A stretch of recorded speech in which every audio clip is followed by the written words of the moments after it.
Someone walked into a gun range today and complained about the noise. At a gun range. These are the 71 complaints that earned permanent bans, and exposed just how dangerously wrong people are about how firearms actually work. 1. The safety is on, so the gun is pointed wherever Karen wants it pointed, including directly at the range officer, who is now having the worst Tuesday of his professional life. She waves the loaded pistol like she's flagging down a server, announces the safety is engaged, and genuinely cannot understand why everyone within 20 feet has gone completely rigid. Here is the thing, your first safety class, your owner's manual, and every firearms instructor alive would tell you before you touched anything. The 4 universal safety rules exist completely independently of whatever lever your thumb is resting on. Treat every firearm as loaded, never point it at anything you're unwilling to destroy. Keep your finger off the trigger until you're ready to fire. Know your target and what's beyond it. None of those rules contain an asterisk that reads, unless the safety is on. Mechanical safeties fail. They have always failed. Dirt, wear, manufacturing tolerances, and user error have produced documented real-world failures across the 1911's grip safety, the traditional manual safety, and essentially every mechanical backup device ever engineered into a firearm. The National Shooting Sports Foundation trains every range safety officer to treat a muzzle pointed at any person as an immediate live range violation regardless of safety status, because the RSO's job is to prevent the incident before it happens, not to file the paperwork after it does. Law enforcement training has reinforced since the 1970s that safe gun handling is habit architecture. Under stress, you default to what you've drilled, not to checking a lever. A significant portion of accidental discharges on record involved firearms the handler was certain were safe. The belief itself is the hazard. Telling a range officer the safety is on is like telling a surgeon the knife isn't moving right now. The danger was never about motion, it was about where it's pointed. 2. The gun fired itself. Karen didn't pull the trigger, the gun just decided independently and without prompting to discharge. And now she wants the range to replace her target because a ghost discharge shouldn't count against her session. She is spinning around with the genuine wide-eyed conviction of someone who has never heard of the startle response, which is unfortunate because the startle response is exactly what happened. Modern centerfire firearms manufactured after approximately 1970 do not discharge without trigger contact under normal operating conditions. This is not a matter of debate, it is a design specification. What Karen experienced was an involuntary trigger pull she didn't consciously register, a documented physiological phenomenon in which a sudden startling event, like the louder than expected report from the adjacent lane, causes every finger to curl inward simultaneously. If one of those fingers is inside a trigger guard, the gun fires. The shooter genuinely may not have felt it happen consciously. The industry prefers the term unintentional discharge over accidental discharge, precisely because removing the word accidental shifts accountability back to the finger that contacted the trigger, because a trigger was contacted in essentially every documented case. Modern drop safety mechanisms, standard across virtually all contemporary handgun designs, including most of the major manufacturers you would recognize, prevent discharge from drops of up to 6 feet onto hard surfaces. The gun requires deliberate rearward trigger movement. Older single-action designs without modern safeties gave birth to the cultural myth that guns just go off, but those designs are largely obsolete and they are not what Karen is holding. Firearms manufacturers have successfully defended spontaneous discharge lawsuits in court by demonstrating through forensic testing that the trigger was contacted even when the plaintiff was completely certain it wasn't. Saying the gun fired itself is like rear-ending someone and insisting your foot just happened to be on the accelerator. The car didn't decide to move. You did. You just weren't paying attention to your own foot. 3. Nobody handed Karen earplugs at the door. The noise is giving her a headache, and she is filing a health code complaint with the county because this level of sound must violate something somewhere on record. She arrived without hearing protection at a commercial shooting range and is now reporting the noise to regulatory bodies. A single unsuppressed gunshot indoors registers between 140 and 165 decibels depending on caliber and barrel length. OSHA's instantaneous impact noise ceiling is 140 decibels. One shot exceeds the ceiling before the brass hits the floor. This is not a design flaw. This is the physics of propellant combustion in an enclosed space, and it has been this way since the invention of the cartridge firearm. The majority of commercial indoor ranges require hearing protection as a mandatory condition of entry, posted on signage, stated in the waiver language Karen signed, and verbally communicated during the new shooter orientation Karen power walked past on her way to the lane. Most ranges sell disposable foam earplugs at the counter for under $2 per pair and rent over-ear muffs for a few dollars more. The infrastructure to address Karen's concern already existed. She walked past it twice. Noise-induced hearing loss is irreversible. The hair cells in your cochlea do not regenerate, which is precisely why the safety briefing she skipped described a permanent neurological injury risk rather than a mild inconvenience. OSHA regulates indoor ranges as workplaces and requires employers to provide hearing protection to employees, not to customers who arrive unprepared. The county health department has no ordinance prohibiting the lawful discharge of firearms in a properly zoned, permitted commercial range, and the complaint Karen is currently drafting will return with a form letter. Complaining about noise at a gun range is like complaining about water at a car wash. You drove in, you saw the signs, the noise is not the surprise, you are. 4. Karen has spotted hollow point ammunition in the display case, and she is now informing the counter staff and the 3 strangers within earshot that hollow points are banned under the Geneva Convention, and the staff is currently committing a federal crime in front of witnesses. She is wrong about the treaty, wrong about the law, wrong about the jurisdiction, and wrong about the convention she cited, which is doing a tremendous amount of work for one sentence. The Hague Convention of 1899, not the Geneva Convention, restricts expanding bullets in international armed conflict between signatory nations' militaries. It governs warfare. Karen is standing in a strip mall in a state where the hollow point ammunition is entirely legal for civilian purchase, which describes 49 of the 50 states. New Jersey is the only state with restrictions, and even there, possession at home or transport to and from a range is explicitly permitted. The FBI adopted hollow point ammunition as its standard issue round following the 1986 Miami shootout, in which full metal jacket rounds failed to stop attackers and passed through them to endanger bystanders. The expansion on impact that Karen finds alarming was specifically chosen to reduce collateral danger. Hollow points are less likely to overpenetrate and injure a bystander than the full metal jacket alternative. The NSSF and essentially every defensive shooting curriculum operating in this country recommends hollow points for exactly this reason. The counterstaff Karen is lecturing have answered this question enough times to have their response memorized. The ammunition she is calling illegal is the one engineered to be safer. Karen reporting hollow points to the authorities is like reporting a seatbelt to the fire department because it's designed to hold you in place. The feature she's terrified of is the safety feature. She's demanding the dangerous version. 5. Karen overheard someone mention a suppressor in the next lane, connected it immediately to every action film she has absorbed over the course of her life, and is now filing a noise complaint with the front desk. Because if suppressors make guns whisper quiet, why can she still hear shooting happening? The Hollywood suppressor sound, a soft cinematic piece followed by complete silence, is a production decision made because realistic gunfire audio blows out microphones, disrupts dialogue recording, and requires expensive post-production work. It is a technical filmmaking choice, not a depiction of reality. An unsuppressed 9mm pistol produces approximately 160 decibels at the muzzle. A quality suppressor reduces this by approximately 20 to 35 decibels, bringing the report to roughly 130 to 135 decibels. Still louder than a commercial jet engine at close range, still well above the threshold for immediate hearing damage, still requiring hearing protection by law and by basic self-preservation.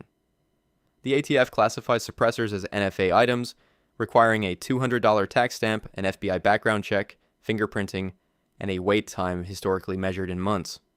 The paperwork alone dismantles the secret weapon narrative Karen is constructing in real time. Subsonic ammunition paired with a suppressor eliminates the supersonic crack of the bullet, which is a separate noise source from the muzzle blast, and even combining both produces a sound frequently compared to an unsuppressed .22, which is still audible from several hundred yards. Countries including New Zealand and much of Europe encourage suppressor use as a hearing conservation and neighbor courtesy measure. The range staff encounter this misconception often enough that several major range chains have added suppressor demonstration days specifically to correct it. Karen's conspiracy theory is built entirely on a sound effect invented to save money on boom mics. She's filing a complaint about a plot device. 6. Karen nicked her hand on the slide during her first magazine and is now announcing she is injured on the premises and will be contacting her attorney because the range failed to warn her that the moving metal component of the firearm moves. Slide bite. The pinching of skin between the rear of a semi-automatic pistol slide and the grip when the action cycles is caused by one thing: improper grip technique. Specifically, the thumb placed too high on the backstrap, or the non-dominant thumb wrapped over the dominant hand in a stacked configuration that puts soft tissue directly in the slide's travel path. When the slide cycles rearward upon firing, it contacts whatever is in the way. The correction is one sentence long: thumbs forward, pointed downrange. The liability waiver Karen signed at the range counter enumerates slide bite by name as a self-inflicted injury category alongside brass ejection burns and scope I, because ranges have been through this conversation enough times to have it pre-documented. Ejected brass exits at temperatures between 200 and 500 degrees Fahrenheit and can contact the shooter's forearm, neck, or face depending on the ejection angle of the specific firearm. Also in the waiver, also covered in the orientation, also caused entirely by shooter positioning. The legal precedent for range liability is well established. Ranges are responsible for structural safety, equipment maintenance, and RSO conduct. They are not responsible for a customer's failure to grip a firearm correctly after being provided a safety briefing that Karen elected to skip. The attorney Karen is threatening to call will read the waiver, read the incident report, note the described mechanism of injury, and have a conversation with Karen that is significantly less comfortable than the one she just had with the range officer. Suing the gun range for slide bite is like suing a cooking class because you burned yourself on the stove. The heat was disclosed, the tool was explained. You just didn't grip it correctly, and now you want someone else to fund your lesson. 7. Karen has decided the lane dividers cramp her natural shooting stance, which apparently requires approximately 3 lanes of horizontal real estate, so she removed the partition. The range officer reinstalled it. Karen removed it again and is now requesting the corporate number. Lane dividers at indoor ranges are not decorative suggestions installed to make the facility feel more organized.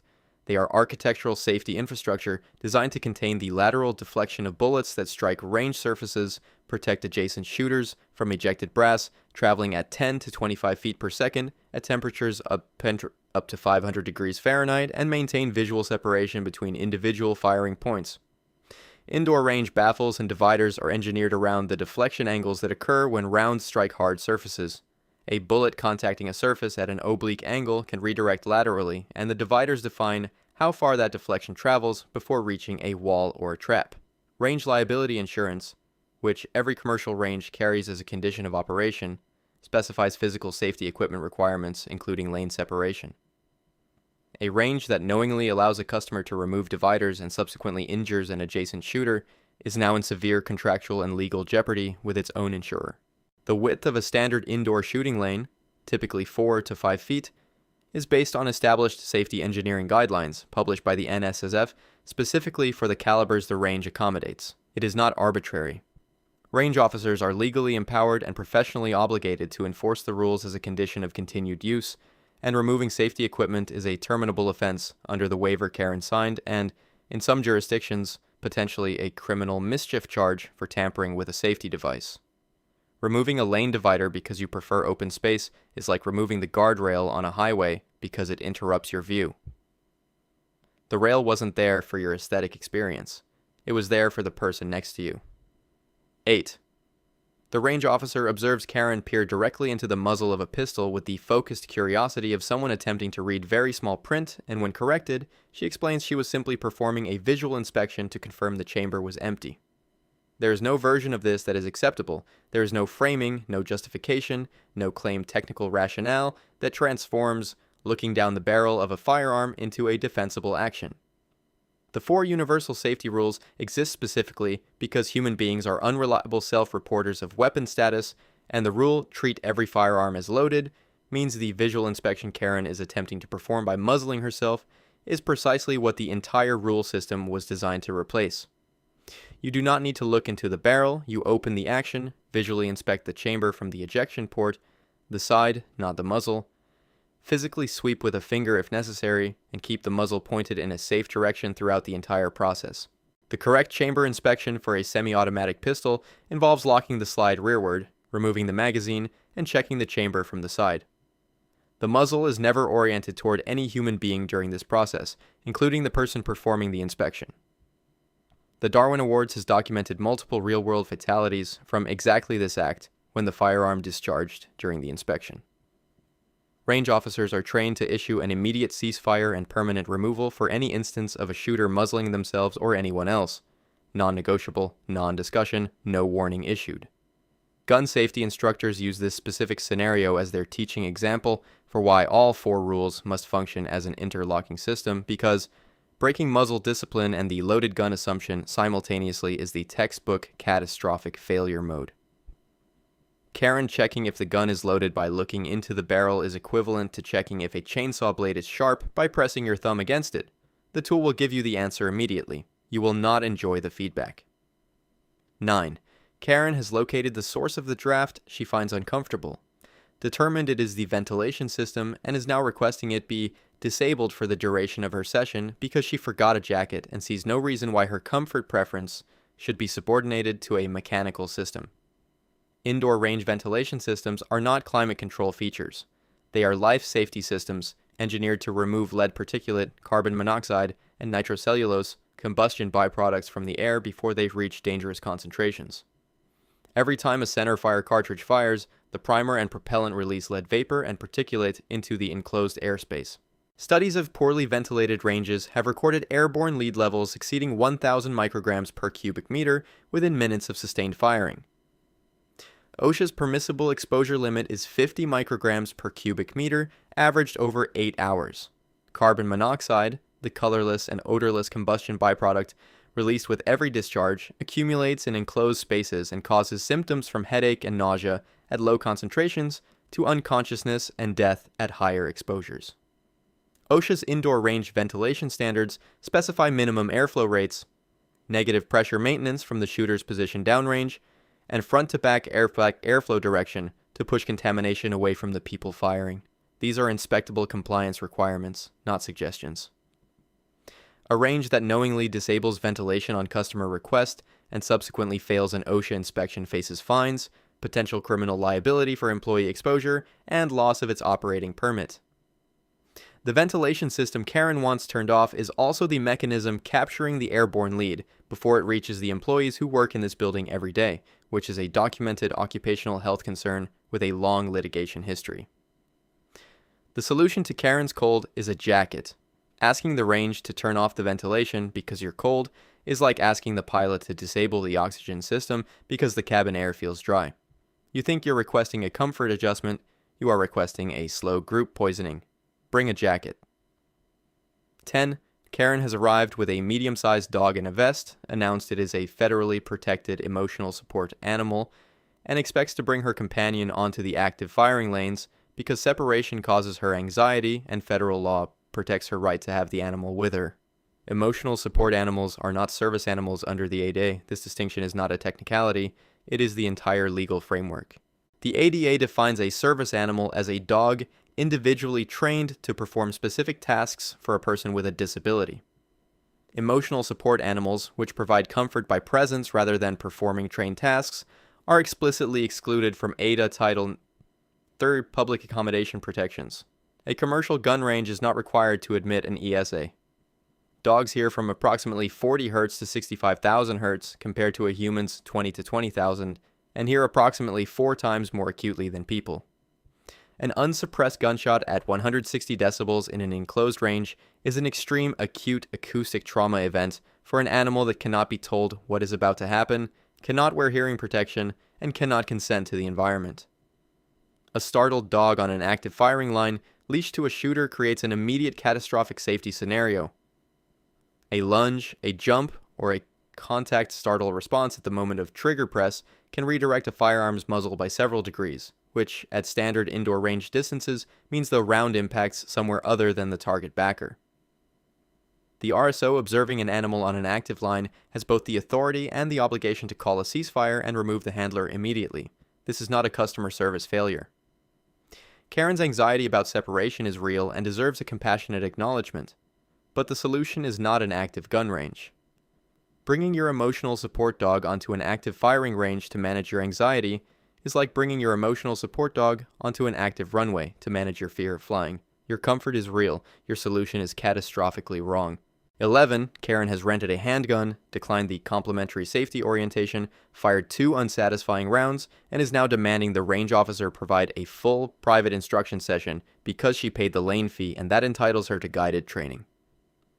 A lane rental fee purchases access to a shooting lane, a target, and the use of range facilities.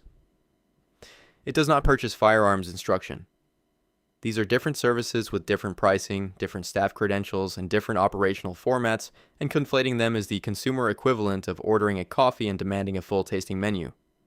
Range safety officers are trained and certified specifically in range operations, safety rule enforcement, emergency procedures, and ceasefire protocols. Typically through NRA RSO certification, USCCA credentialing, or similar programs. That credential is a safety and operations qualification. It is not a firearms instruction credential. NRA certified firearms instructors hold a separate certification entirely. Many ranges employ staff who hold both, but the RSO on duty during a live range session is staffed for the safety supervision of multiple simultaneous shooters, not for one-on-one instruction with Karen, while the other 6 lanes continue operating unsupervised. The legal liability distinction here is not subtle. An RSO who leaves safety supervision to provide instruction to one customer is now simultaneously not monitoring the other shooters on the line. If an incident occurs in the lane the RSO abandoned to teach Karen the fundamentals, the range faces a negligence exposure that the $20 lane rental absolutely does not cover. Firearms instruction is a scheduled, paid service involving a dedicated instructor, a controlled training environment, and a structured curriculum. It is priced accordingly because it costs more to deliver. Demanding free firearms instruction because you paid for a lane is like demanding a cooking lesson because you paid for a table at a restaurant. You paid to use the space. The expertise costs extra. It always has. 12. Karen has noticed the pistol in the adjacent lane has a magazine that extends visibly below the grip, has approached the range officer to report a weapon that is obviously illegal, and is now explaining that the longer magazine makes the firearm categorically more dangerous and should not be permitted on the premises. Magazine capacity has no effect on the inherent mechanical danger of a firearm. A pistol with a 30-round magazine fires 1 round per trigger pull at the same velocity, from the same barrel through the same action as the identical pistol with a 10-round magazine. The only variable that changed is how many rounds can be fired before a reload is required. The ballistics are identical, the mechanical operation is identical. The round exits the barrel the same way it always did. Extended magazines, generally defined in legislative language as those holding more than 10 or 15 rounds depending on jurisdiction, are legal at the federal level following the expiration of the 1994 federal assault weapons ban, which was not renewed when it sunset in 2004. In states where they are legal, possession at a licensed range is entirely lawful. Competitive shooters across IPSC, USPSA, and Steel Challenge use extended magazines routinely to reduce reload interruptions during a stage. They are performance equipment, not threat escalation. Extended magazines are also commonly used in training specifically to identify flinching, grip breakdown, and trigger control errors that become apparent during longer strings of fire. The range staff are aware of their jurisdiction's magazine laws. The firearm Karen is reporting has already been inspected at check-in. Reporting a 30-round magazine as more dangerous than a 10-round one is like reporting a gas tank as dangerous because it's larger than average. It holds more fuel. The car drives at the same speed, runs the same engine, and still requires the same driver. The tank size is not the threat. Karen's logic is. 13. Karen, between magazines, has announced to the entire range that she would appreciate a 10-second verbal warning before any other shooter in any adjacent lane discharges their firearm so she can mentally prepare, and she is asking the range officer to enforce this request range-wide as a matter of basic courtesy. A shooting range is, categorically and continuously, a place where firearms are discharged. There is no expectation of advance notice per shot. The hot range protocol, the condition in which all lanes are active and any shooter may fire at will, is the standard operating condition of every commercial shooting range, briefed to shooters during orientation as the default state of the facility. Cold range is the only formally commanded state change, and it is announced by the RSO via standardized verbal command, not negotiated between neighboring customers. Establishing a per-shot warning system would create a dangerous false security expectation. If Karen begins to expect a warning before anyone fires and a neighboring shooter fires without one, her system has now trained a startled response into a person holding a loaded weapon. Startled response plus loaded firearm plus no expected warning produces the exact incident she believes she is preventing. Indoor ranges with multiple simultaneous lanes have acoustic environments that make individual verbal communication between lanes unreliable even when both parties are trying. This is why RSO commands are standardized, loud, and repeated. And if the warning system were applied equally to everyone, the result would be that no shooter could fire until every adjacent shooter had individually announced their intent and received acknowledgement from the entire line. The range would operationally collapse within minutes. Asking a gun range for per-shot warnings is like asking a highway for per-car announcements. The sign at the entrance already told you vehicles would be moving at speed. The hot range sign told you guns would be firing. Getting on the road was the acknowledgement. You gave it when you signed in. 14. Karen has approached the range officer to share her grave concern that the bullet trap at the end of the range is insufficient because bullets, as she explains with the confidence of someone who Googled this once, can travel for miles, and a 25-yard range clearly cannot contain that kind of range. Commercial indoor range bullet traps are engineered to capture and contain fired projectiles using tested, certified stopping mechanisms. Steel deflection traps, rubber granules traps, and sand-based systems all decelerate projectiles through controlled energy absorption within a very short physical distance. A standard commercial trap stops most pistol calibers within 12 to 18 inches of trap contact. The bullets travel for miles. Fact Karen is drawing from refers to maximum range calculations for specific calibers fired at a 45-degree elevation angle in open, unobstructed air. A 9mm round fired at that angle in open air has a maximum range of approximately 2,300 meters. A 9mm round fired horizontally into a certified rubber granule trap has a maximum penetration distance of approximately 14 inches. These are not the same scenario. They share a caliber and nothing else.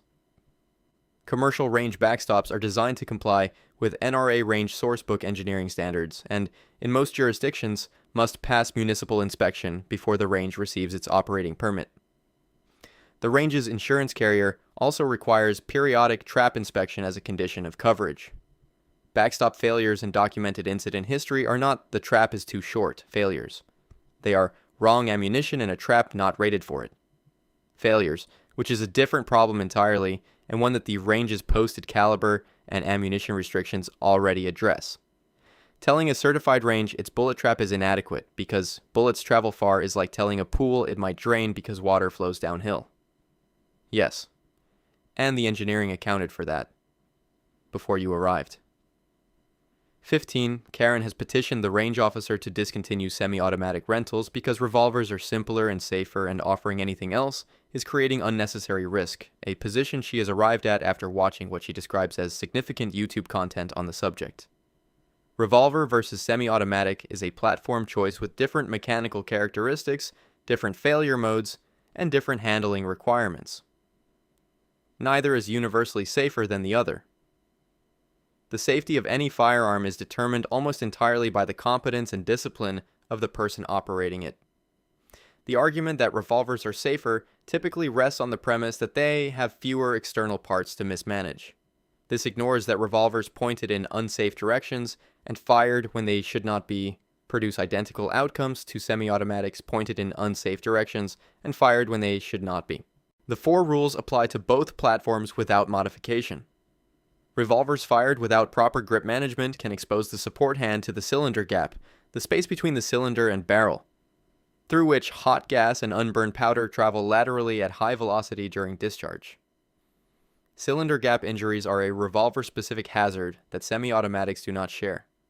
Double-action revolver trigger pulls typically range from 10 to 14 pounds of pressure compared to most semi-automatic triggers at 4 to 7 pounds. The heavier pull reduces unintentional discharge risk for some handlers, but makes accurate shooting more demanding and can introduce different technique errors. Many new shooters actually find semi-automatics easier to manage because the cycling action absorbs a portion of felt recoil. The range's rental selection exists to accommodate the full range of legitimate customer preferences. Demanding a range-band semi-automatics because revolvers are safer is like demanding a restaurant serve only forks because spoons are too rounded to be taken seriously. The tool isn't the hazard. The person holding it is. 16. Karen has been cited for using an orange target stand support marker as a personal belongings hook and is now informing the RSO that because nobody verbally recited this specific rule to her during the orientation, she also did not attend, the rule cannot apply to her, and she will not be accepting the citation. Posted range rules are contractual terms of the signed waiver. They have full legal effect regardless of whether each rule was verbally narrated to Karen during a briefing she declined. Range waivers include explicit language stating the signer has read, understood, and agrees to abide by all posted range rules. This is the legal mechanism of communication. The signature is the acknowledgement. Verbal orientation supplements it. It does not replace it. Posted signage at commercial facilities constitutes legal notice in U.S. civil law. I didn't read it has never succeeded as a defense against notice by signage in the relevant legal contexts. And courts apply the principle that a reasonable person would read clearly posted rules in an environment where those rules govern physical safety. The NSSF recommends ranges post rules at the entrance, at the range desk, and at individual shooting positions. Most commercial ranges comply with all three. Karen walked past posted rules 3 separate times before being cited for a posted violation. The orientation Karen skipped was not a bureaucratic formality. It exists because ranges have learned through incident history that verbal briefing on safety-critical rules reduces violation frequency. The range offered it. Karen declined. The outcome is Karen's. Nobody told me specifically is the defense of someone who signed a document they didn't read and then expected a personalized briefing anyway. You signed it. The rule was in it. Your signature was the verbal acknowledgement you're now claiming you needed. 17. Karen has discovered the trigger and is firing as fast as her finger will allow, missing the target entirely, and is now attributing the outcome to a defective rental firearm rather than to the observable fact that she's pulling the trigger faster than her side picture can recover between shots. Rapid fire without established sight alignment, trigger control, and grip discipline does not produce more hits on target. It produces more rounds expended, more noise generated, more brass scattered across the floor, and a group of holes distributed across the back or paper in a pattern that tells every experienced shooter exactly what happened. Practical accuracy in firearms training is measured by the relationship between shot cadence and sight picture recovery. The correct cadence for any given shooter is determined by how long it takes that individual to reacquire proper sight alignment after the muzzle returns from recoil. Firing faster than your sight picture recovers produces misses, every time, without exception. The competitive shooting disciplines that measure speed most precisely, hours eyes, IPSC, USPSA, IDPA, score accuracy by awarding points for hits in scoring zones and penalizing misses with time additions. The fastest competitive shooters in the world still fire at cadences their sight alignment can support, not at maximum possible trigger pull speed. Trigger slapping, the rapid, uncontrolled finger movement at high speed, produces lateral movement in the firearm at the moment of discharge, causing rounds to distribute unpredictably around the point of aim. This is visible in slow motion video. It is not a firearm defect. Law enforcement marksmanship training universally begins with slow fire drills before introducing any speed component because speed is the final variable added after accuracy is established, not the first. Thinking faster shooting is more accurate is like thinking typing faster produces better writing. Speed is an output of competence. It is not the input. The typos don't disappear when you type faster. They multiply. So do the misses.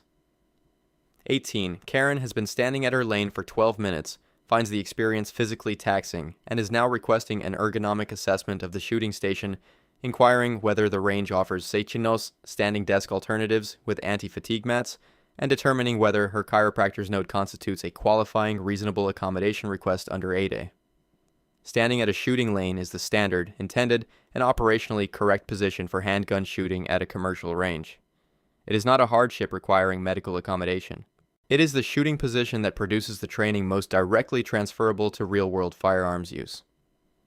Shooting from a standing two-handed isosceles, or weaver stance, is taught in virtually every foundational firearms course because it replicates the most realistic defensive scenario a shooter might actually face. Training while seated at a cushioned bench produces bench-specific muscle memory that does not transfer to a standing real-world context, which is precisely why bench rest shooting, the precision discipline using heavy-scoped rifles from rigid mechanical rests, is a separate competitive activity with its own dedicated facilities and equipment. Commercial indoor ranges are designed for standing shooters.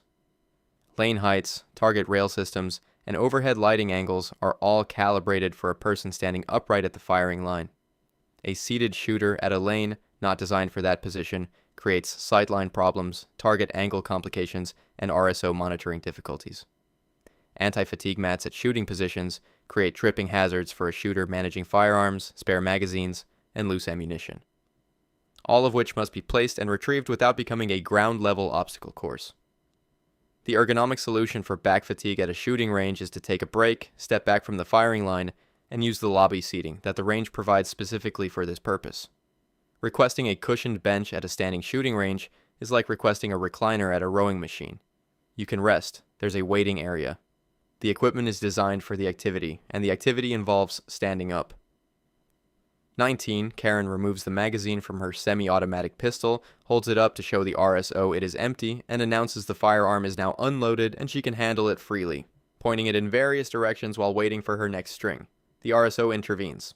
Karen is genuinely confused about what the problem could possibly be. Removing a magazine does not unload a semi-automatic pistol. If a round was chambered before the magazine was removed, that round remains in the barrel, fully capable of firing with a single trigger pull. This is called a one-in-the-chamber condition, and it is precisely why magazine removal is only the first step of a two-step unloading process.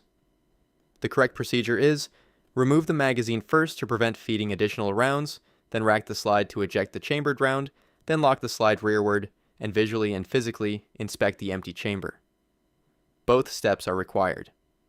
The magazine out equals unloaded misconception is so common and so dangerous that it is addressed in every basic firearms safety course as a specific named failure mode. NRA basic pistol instructors cover the magazine versus chamber distinction in the first 30 minutes of the curriculum because the error appears with reliable frequency. A significant portion of documented negligent discharges occur immediately after a magazine is removed, when the shooter points the unloaded firearm and pulls the trigger to test the action. The chambered round surprises no one more completely than the person who just removed the magazine. Revolver unloading is different. Cylinder open, all chambers empty, confirmed in one visual step, there is no hidden round. That single operational simplicity advantage of revolvers is the one Karen could have cited earlier when she was advocating for them. Saying a gun is unloaded because the magazine is out is like saying a car is stopped because your foot is off the gas. There's still one in the cylinder. Check the chamber, then check again. 20. Karen finishes her session and begins field stripping her rental firearm at the cleaning station while it is still loaded. When the range officer intervenes, she explains that unloading before cleaning is an unnecessary ritual invented by overly cautious people, and she has been doing it this way for years without incident. That last part is the problem. The NSSF and National Safety Council's firearms safety data consistently identify unintentional discharge during cleaning and handling as one of the leading categories of fatal firearm accidents. And they disproportionately affect experienced handlers who have normalized complacency around verification. The survivorship bias Karen is expressing is formally identified in safety research as the primary cognitive barrier to behavior change among seasoned handlers. The absence of prior accidents is mistaken for evidence that the behavior is safe, rather than simply lucky. Firearm field stripping on most modern semi-automatics requires a trigger pull as part of the disassembly sequence. On a Glock, the slide cannot be removed without pulling the trigger after the magazine is removed and the chamber is verified empty. On a loaded firearm, that mandatory disassembly step is a fatality trigger pull. Not a design flaw, but a design reality that demands the unloading protocol come first. Law enforcement agencies have documented numerous cleaning accidents in which forensic review determined the firearm the handler believed to be unloaded was not. Memory of performing an unloading action is not a reliable substitute for verified physical confirmation, which requires actually checking the chamber, not recalling that you probably did. The correct protocol adds approximately 15 seconds to the process. Karen's objection is to 15 seconds. The range officer's intervention was not optional. An RSO observing a loaded firearm being disassembled at a cleaning station and failing to act is failing their primary obligation. Cleaning a loaded gun because unloading is extra steps is like skipping the safety checklist because you've used the equipment before. You weren't safe. You were lucky. Those are different things, and only one of them runs out. 21. Karen spots steel core ammunition in her range bag, brings it to her lane, and when the range officer enforces the posted prohibition on steel core and armor-piercing rounds, she invokes her Second Amendment rights and announces that ammunition restrictions constitute unlawful discrimination against her caliber preferences.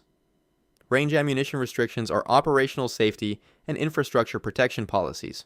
They are not civil rights violations, and the Second Amendment does not obligate a private business to absorb the cost of your ammunition choices or the damage those choices cause to equipment it cannot afford to replace. Steel core ammunition, rounds with a ferrous core rather than a lead core, causes significantly accelerated wear on steel target systems and damage to rubber granule bullet traps designed specifically for lead core pistol ammunition. A trap rated for standard practice rounds will experience structural damage from repeated steel core impacts that fall outside its design parameters. Armor-piercing ammunition is already federally restricted under 18 U.S.C. Section 922 for handgun use and its presence at a commercial range creates regulatory exposure for the business regardless of the individual shooter's legal possession status. Tracer ammunition creates a literal fire hazard in any enclosed range environment. Tracer rounds have ignited range fires in multiple documented incidents, and every range's fire suppression system and liability insurance treats them as a categorical prohibition, not a preference. The Second Amendment protects against government infringement of the right to keep and bear arms. It does not create a positive obligation for private businesses to permit any specific ammunition type on their premises. A private range's ammunition policy is a lease agreement term, not a constitutional conflict. Invoking the Second Amendment against a private range's ammunition policy is like invoking free speech against a library's noise policy. The right exists. The private institution's rules also exist. One does not override the other. You are in someone's building. Follow the rules or leave. 22. Karen has been standing at her lane for a combined total of 12 minutes across 2 sessions and has now located the range's ventilation output, cross-referenced it with a thermometer app on her phone, determined the temperature is 68 degrees rather than the 72 she is self-designated as the accuracy standard, and is requesting the thermostat be adjusted before she continues because the 4-degree differential is affecting her ballistics. Temperature's effect on ballistics operates through 2 real mechanisms: powder burn rate, which produces slightly higher velocity at higher temperatures, and air density, which affects drag. Both are real. Both matter. At extended rifle ranges, in precision long-range disciplines, where competitive shooters run ballistic calculators accounting for altitude, temperature, and humidity simultaneously. At 25 yards with a handgun, the velocity difference between a 9mm round fired at 68 degrees versus 72 degrees is measurable only with precision chronograph equipment and produces a point of impact shift of less than 1/10 of an inch. That is below the resolution of human shooting error by orders of magnitude. Military and law enforcement qualification courses are conducted across the full range of seasonal temperatures, sometimes in extreme cold, sometimes in heat exceeding 100 degrees, because defensive shooting must function in real conditions, not in a temperature-controlled laboratory calibrated to Karen's phone app. The primary accuracy variables at indoor handgun distances are trigger control, sight alignment, grip consistency, trigger press timing, and follow-through. These are shooter-controlled variables. Ambient temperature within a normal commercial building range is not in this category. Commercial range. HVAC systems are designed for occupant comfort, ventilation compliance, and equipment function, not ballistic optimization. And the ventilation rate required to maintain OSHA lead exposure limits takes priority over Karen's preference. Blaming 4 degrees of temperature for accuracy problems at 25 yards is like blaming humidity for your golf slice. The physics is real at the margins. Your margin is not the margins. Check your grip before you check the thermostat. 23. Karen is being removed after her first documented safety violation, specifically sweeping the range officer with a loaded firearm, and is now arguing that no reasonable institution removes someone for a single first-time incident, demanding to review the range's documented 3-strike progressive discipline policy before she agrees to leave. Range safety policies are not employment law. Progressive discipline frameworks exist in employer-employee relationships governed by labor statutes that recognize a power imbalance and mandate procedural fairness in job adverse actions. Karen is a customer. No analogous legal protection applies to a customer's relationship with a private service provider. and the labor law protections she's invoking do not govern the transaction she entered at the front counter. Muzzling a person pointing a loaded firearm at any human being is categorized as a first offense terminable violation at virtually every commercial range and in all formal shooting competitions. The NSSF range operations best practices explicitly identify muzzle violation as grounds for immediate removal without warning. USPSA, IDPA, and IPSC competition rules specify that muzzling any person results in instant disqualification with no appeal, no warning, and no progressive review, because the severity of the potential outcome does not accommodate a warning system. The range's waiver, which Karen signed, explicitly states the rules and the consequences for violation, including immediate removal. The contract she entered at check-in is the policy she is requesting to review. She agreed to it. It does not include 3 strikes. The 3-strike assumption comes from sports refereeing and customer loyalty programs, neither of which governs commercial range safety operations because the stakes are not competitive. The RSO who observed the muzzling and initiated removal is executing the only legally and professionally defensible course of action available. Demanding 3 strikes at a gun range for pointing a loaded firearm at someone is like demanding 3 attempts before a pilot is removed for pointing the aircraft at a mountain. Some errors come with 1 chance. This one was 0. 24, Karen, in her complaint to the manager, characterizes the range's entire customer base as a monolithic risk group, asserting that anyone who voluntarily spends recreational time at a shooting range has a concerning relationship with violence, and that the facility is therefore a gathering place for dangerous individuals that the surrounding community should reconsider permitting to operate. The U.S. civilian firearms owner population encompasses approximately 32% of American adults, roughly 81 million people, across every demographic, professional, and socio-economic category imaginable. Olympic shooting is a recognized international sport governed by the International Shooting Sport Federation, with competitive categories at every Olympic Games since 1896 with brief interruption. The athletes in that category are the people Karen is calling concerning. The American firearms owner population includes competitive athletes, licensed hunters, approximately 15 million annually, collectors, historians, farmers, and ranchers using firearms for livestock protection, and recreational shooters whose only ambition on a given afternoon is to put holes in paper. Concealed carry permit holders, a subset who have undergone state-mandated background checks and in many states additional psychological screening, are statistically among the most law-abiding demographics in available crime data, with conviction rates in multiple studies falling below the general population and in some datasets below law enforcement.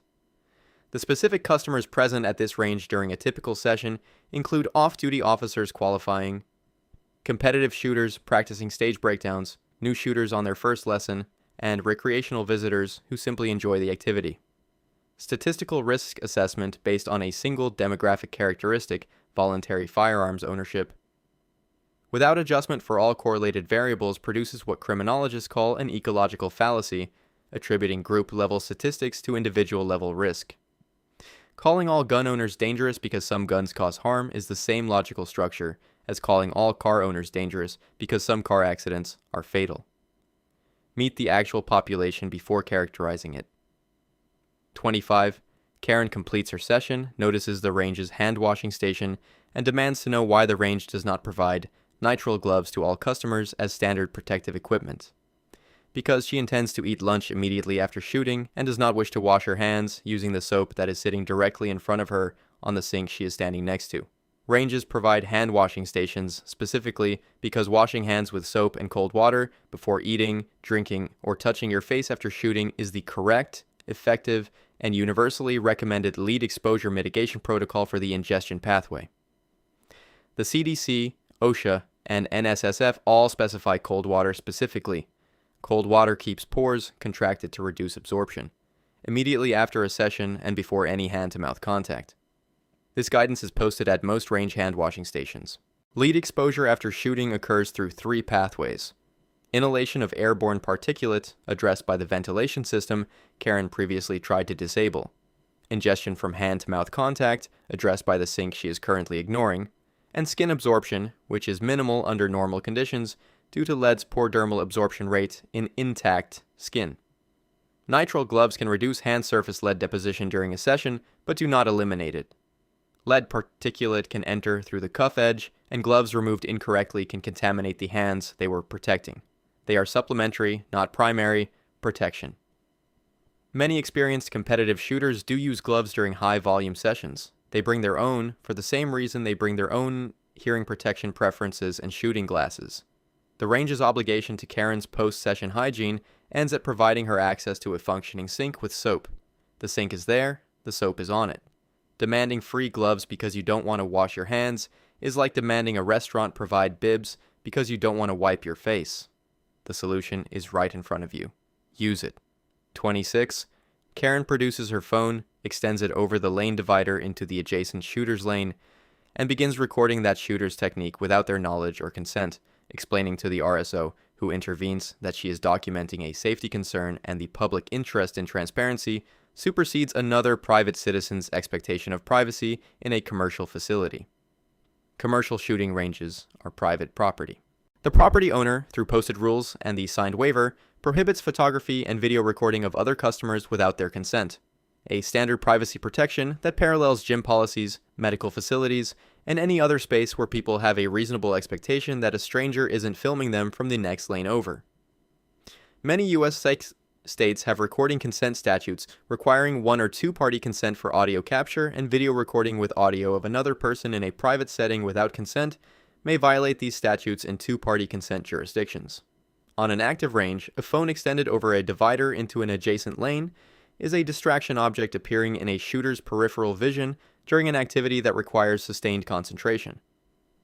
An unexpected object appearing at the edge of a shooter's visual field during a live fire string can produce a startle response, which, as previously documented in extensive detail, is a trigger on loaded firearm scenario with predictable consequences. If Karen observed a genuine safety violation, the correct procedure is to notify the RSO, who has the authority, training, and responsibility to investigate. That is what the RSO is there for. The RSO is not there to validate Karen's self-appointed documentation mission conducted from an active lane. Karen's public interest transparency framing applies to public officials in public spaces. Another private citizen exercising a lawful activity on private property has not waived their privacy because Karen has decided they're worth investigating. Filming someone's lane without permission because you've decided it's a safety issue is like reading your neighbor's mail because you suspect it might be interesting. Your curiosity doesn't create access. The lane divider is not a suggested boundary. 27 Karen, having survived her session and arrived at the lobby, approaches the manager with a formal proposal. All range customers should be required to provide a mental health clearance letter from a licensed therapist before being permitted to use the range, because psychological pre-screening would make the environment safer for everyone. She volunteers to be the first person cleared. Mental health professionals are not licensed to perform firearms suitability assessments. Therapists, psychologists, and psychiatrists are trained in diagnosis and treatment, not in predicting behavioral risk for commercial recreational activity clearance. The American Psychological Association has explicitly noted the limitations of violence risk prediction at the individual level, and no mental health credential in the United States includes a competency domain for determine whether this person may safely rent a lane at a gun range. The Federal Background Check System, NEX, the National Instant Criminal Background Check System, already screens for adjudicated mental illness as a disqualifying criterion under 18 U.S.C. Section 922. A person adjudicated as a mental defective or committed to a mental institution is federally prohibited from possessing firearms. This is not a gap in the system, it is the system. Mandating pre-range therapy clearance would face immediate constitutional challenge under the Second Amendment as interpreted following the Bruin decision in 2022, which established that regulations on the right to keep and bear arms must have historical analogs in American firearms tradition. Pre-exercise psychological gatekeeping for a commercial range has no such analog. Commercial ranges already perform real-time risk assessment. RSOs are trained to identify erratic behavior, intoxication, and threatening statements, and are authorized to refuse service on those grounds. The practical screening layer that functions in real time already exists. Proposing mandatory therapy clearance for a gun range is like proposing mandatory therapy clearance before renting a car. Reasonable sounding, practically unimplementable, constitutionally fraught, and already addressed by a system Karen didn't ask about before inventing a parallel one. 28. Karen is denied the purchase of steel core rifle ammunition classified under the armor-piercing framework and informs the counter staff with considerable confidence that she has personally seen such ammunition at hardware stores, and the range's refusal to sell it is therefore arbitrary corporate policy masquerading as law. The Law Enforcement Officers Protection Act of 1986, codified at 18 U.S.C. Sections 922 prohibits the manufacture, importation, and sale of armor-piercing ammunition for handguns. The statute defines armor-piercing by construction, a projectile or projectile core composed of specific hardened materials including tungsten alloys, steel iron, brass, bronze, beryllium copper, or depleted uranium intended for handgun use. The handgun use qualifier is the legal hinge that Karen is missing. Steel core rifle ammunition, including common military surplus calibers sold at sporting goods retailers, occupies a different regulatory category because the same projectile in a rifle configuration produces entirely different terminal performance parameters. The law was written specifically for handgun ammunition. What Karen observed at hardware stores is almost certainly steel core rifle surplus, bimetal jacketed ammunition common in budget-priced imports, or full metal jacket pistol ammunition she interpreted as armor-piercing based on packaging language. None of these are the federally restricted category. The ATF maintains a running list of ammunition exempted from armor-piercing classification despite meeting some construction criteria because Congress authorized exemptions for projectiles primarily used for sporting purposes, which is why the apparently inconsistent retail landscape Karen is observing exists. A range that sells federally restricted armor-piercing handgun ammunition faces criminal prosecution under the statute. The staff declining Karen's request are not applying arbitrary policy. Citing the hardware store as authority on armor-piercing ammunition law is like citing the hardware store as authority on pharmaceutical regulations. They sell things. They are not the regulatory body. The distinction between what is and is not restricted is determined by a federal statute, not by what Karen spotted in the sporting goods aisle. 29. Karen needs to change her target. The RSO has not called cold range on Karen's preferred timeline, and Karen has announced she will simply walk downrange herself during the active hot range because she has somewhere to be after this.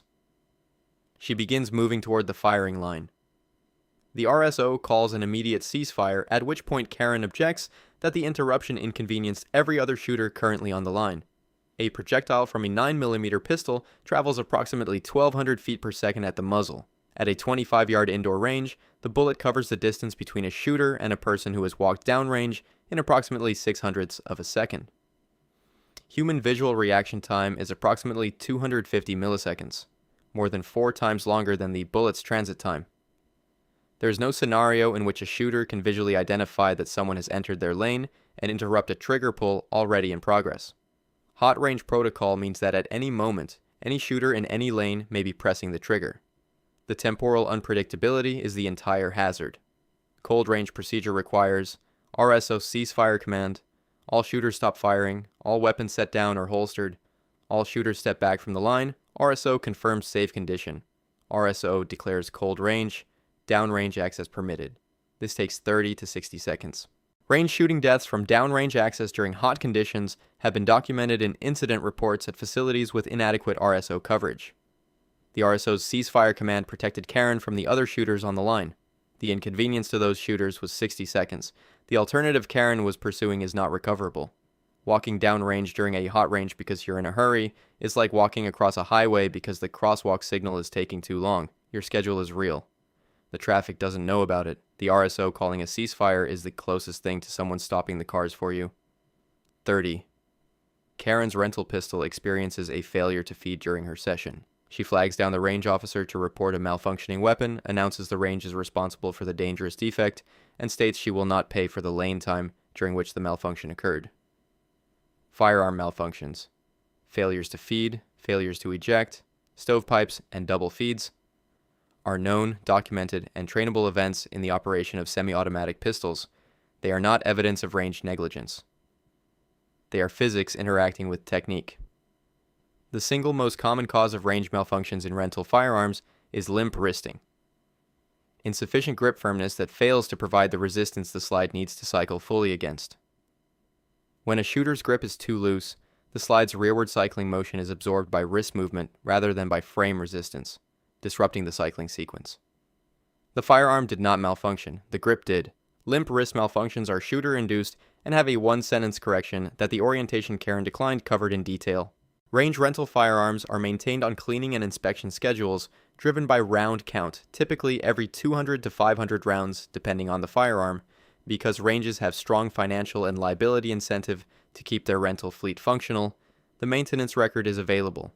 The malfunction clearing sequence, tap, rack, assess, is a 2-second procedure that resolves 90% of common semi-automatic malfunctions without RSO intervention and is covered in every foundational firearms course.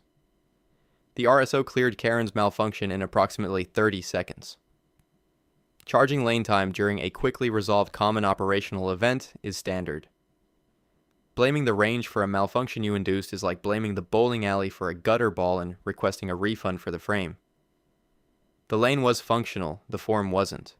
Those are different problems, and only one of them appears on your receipt. 31. Karen arrives to pay her lane fee with a cryptocurrency she describes as the future of money, discovers the range accepts cash, card, and checks only, and announces that the range's failure to accept digital currency disadvantages forward-thinking customers and represents institutional bias against the technologically progressive, which she intends to document.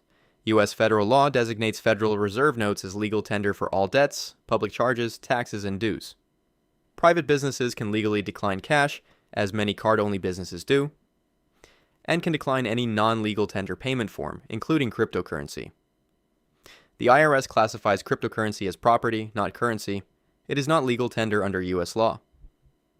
A business declining cryptocurrency is declining a property for service exchange without mutual agreement, which every party to a commercial transaction is entitled to do.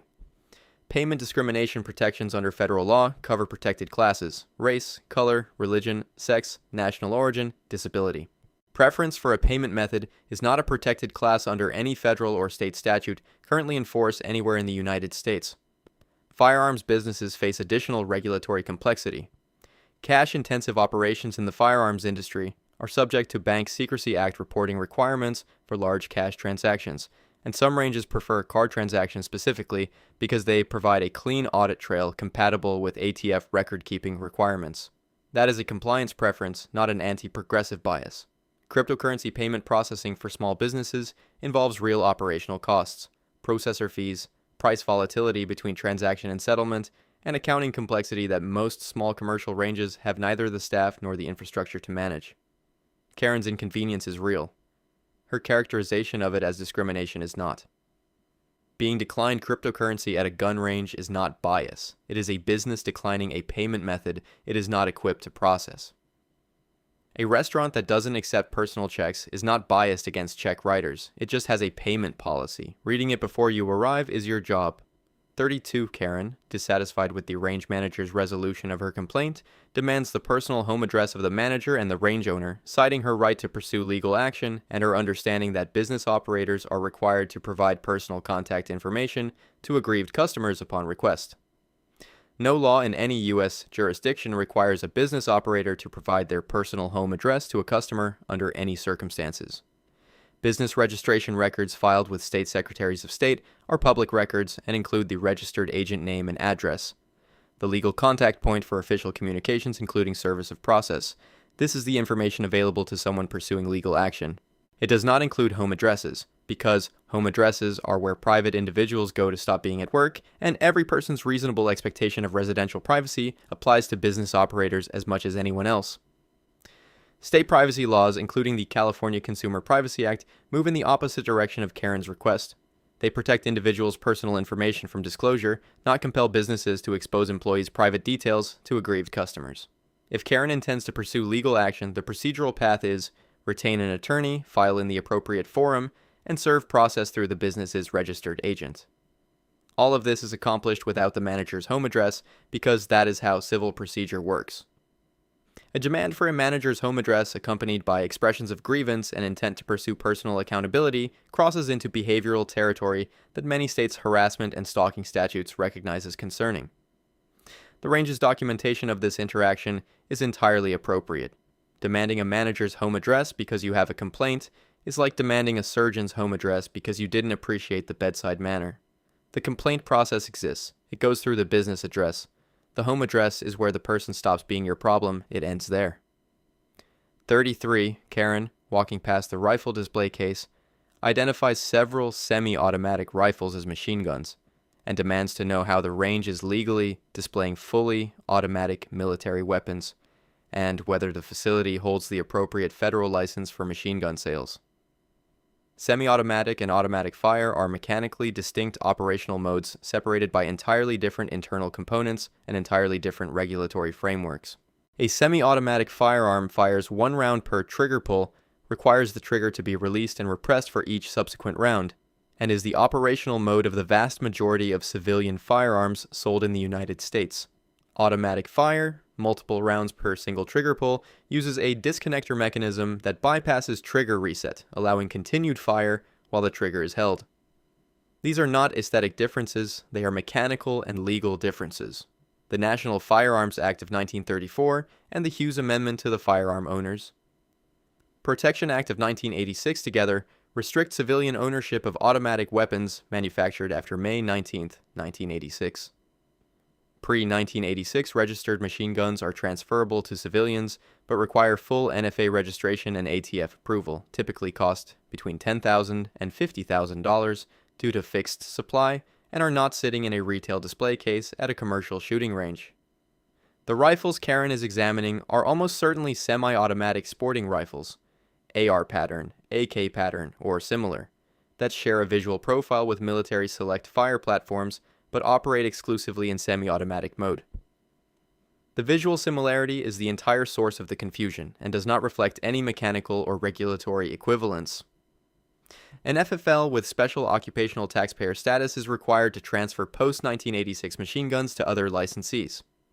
Most commercial sporting ranges do not hold this license because they are not in the machine gun transfer business.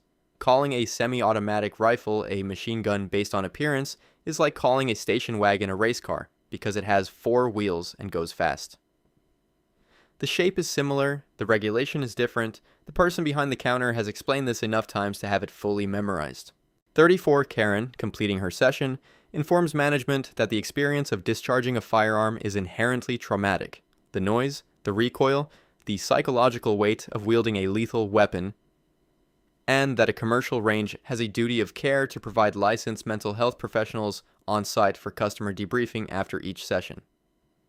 Clinical trauma, as defined by the DSM-5, requires exposure to actual or threatened death, serious injury, or sexual violence directly experienced, witnessed, or learned of in a close family member.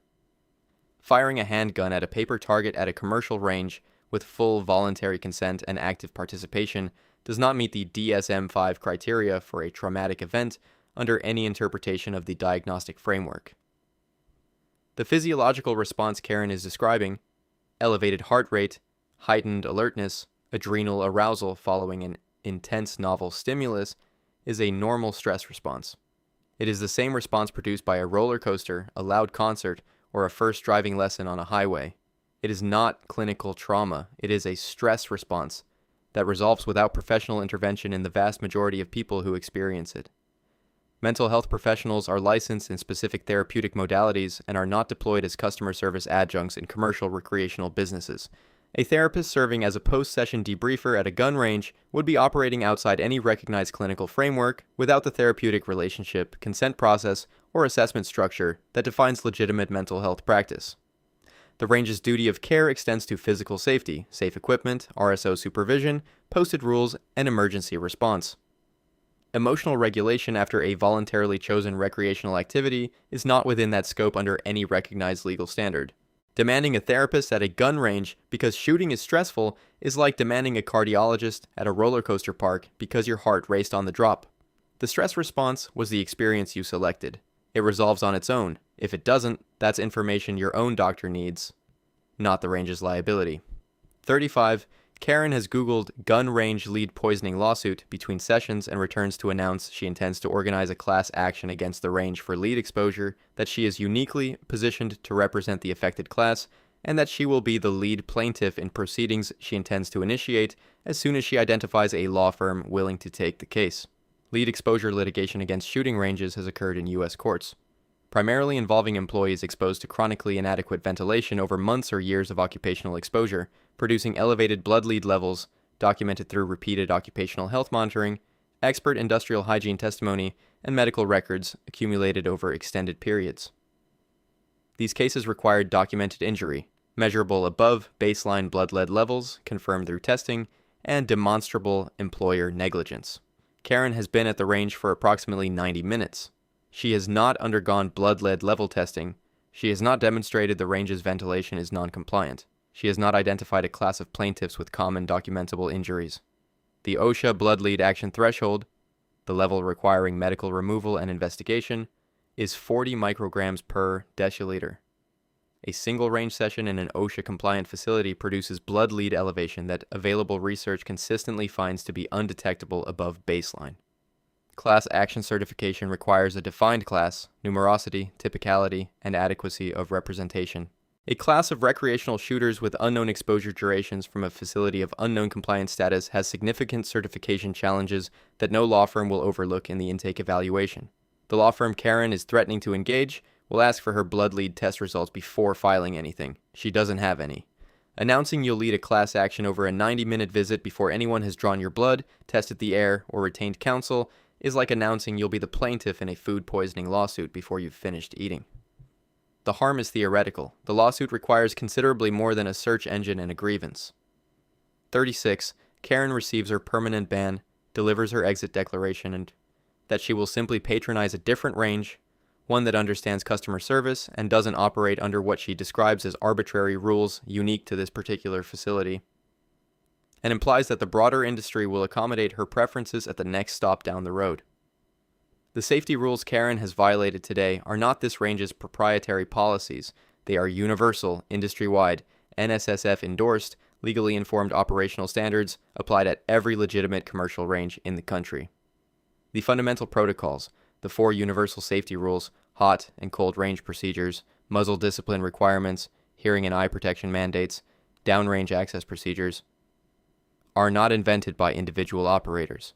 They are the standards developed through decades of documented incidents, NSSF guidance publications, insurance requirements, and legal liability architecture that the entire industry shares.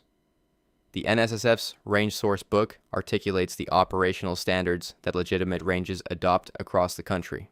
A range operating substantially outside these standards is both a safety hazard and a liability risk. It is, by definition, not a well-operated range, and no well-operated range abandons fundamental safety protocols for a customer's personal preference.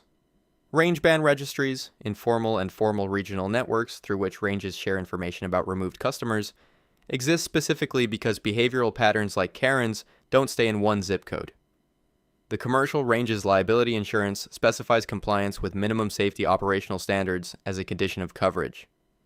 A range that systematically waives these standards is violating its insurance terms and operating without effective coverage. A financial reality no legitimate business sustains for long. The rules Karen encountered today exist because the incidents they prevent are real, documented, and in some cases fatal. No legitimate range trades that record for a lane fee. The next range has the same rules. So does the one after that. The rules aren't unique to this range. Karen is unique to herself, and every RSO she meets will reach exactly the same conclusion. 37. Karen completes a basic handgun orientation course and then requests the instructor remain for an additional 45 minutes to advise her on home safe selection, biometric lock reliability ratings, and optimal drawer height for a bedside firearm, because she paid for firearms education, and this, she argues, is firearms education. A range orientation course covers range-specific safety, basic firearm operation, and foundational handling technique. Home storage consultation is a distinct discipline involving building layout assessment, floor weight load ratings, fire rating duration standards, and theft resistance specifications measured in minutes of drill resistance, all of which require knowledge of Karen's specific home construction, floor type, and personal threat model that no range instructor possesses about a customer they met 45 minutes ago. The NRA's basic pistol curriculum, one of the most widely delivered foundational courses at commercial ranges, addresses home storage in principle, store firearms safely, unloaded, separate from ammunition, but is explicitly not a home security consultation service, and no credentialing body has issued a certification that covers both range fundamentals and residential safe installation simultaneously. Biometric lock technology in firearm safes has a documented reliability concern. Readers fail at rates between 1 and 5% under optimal conditions, and at significantly higher rates with wet, dirty, or injured hands. Precisely the conditions most likely in a genuine emergency access scenario. This nuanced product evaluation is outside the scope of a $75 orientation course and requires information about Karen's specific situation that the instructor cannot know. Project ChildSafe, the NSSF's National Firearms Safety Program, provides free gun locks and home storage educational materials through law enforcement agencies nationwide, addressing exactly the gap Karen is identifying at no cost without billing the range for a service it does not sell. Demanding home storage advice after a range orientation is like demanding your driving instructor advise you on garage door openers. The lesson covered driving. The garage is a different building. 38, Karen, having received her second warning for repeated safety violations, is informed by the range manager that she's being asked to leave and will not be permitted to return.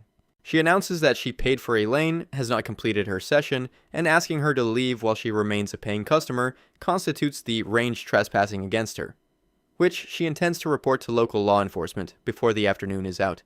Trespassing in reverse is not a legal concept that exists in any U.S. jurisdiction. It is not a cause of action, not a statute, not a recognized theory in civil or criminal law, and not something that will produce a useful conversation when Karen dials the non-emergency police line in approximately 15 minutes. Trespass law in the United States is straightforward. A person becomes a trespasser on private property the moment the owner or authorized representative revokes their license to be present and they fail to leave. The property right runs to the owner. A paid lane rental is a revocable license, not a property interest, and payment does not transform it into one. Commercial businesses operate under a right of refusal framework and may require departure for any reason that does not constitute illegal discrimination based on a protected class. Safety violations are not a protected class. The range's posted rules, which Karen signed, include explicit language stating that violation of range rules constitutes grounds for immediate removal without refund. Karen agreed to this at the counter. Law enforcement called to a trespassing in reverse complaint will explain to Karen that their legal role in this scenario is to assist the range in removing her if she refuses to leave voluntarily, not to remove the range manager for asking.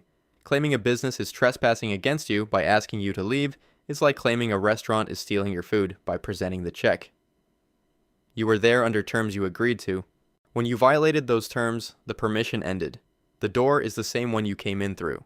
39 Karen, inspecting a rental firearm before returning it, spots a faint tooling mark she has decided is rust and reports the range for maintaining negligently corroded equipment, citing the well-established fact that firearms rust immediately after any exposure to humidity and the range is clearly failing its maintenance obligations to its paying customer base.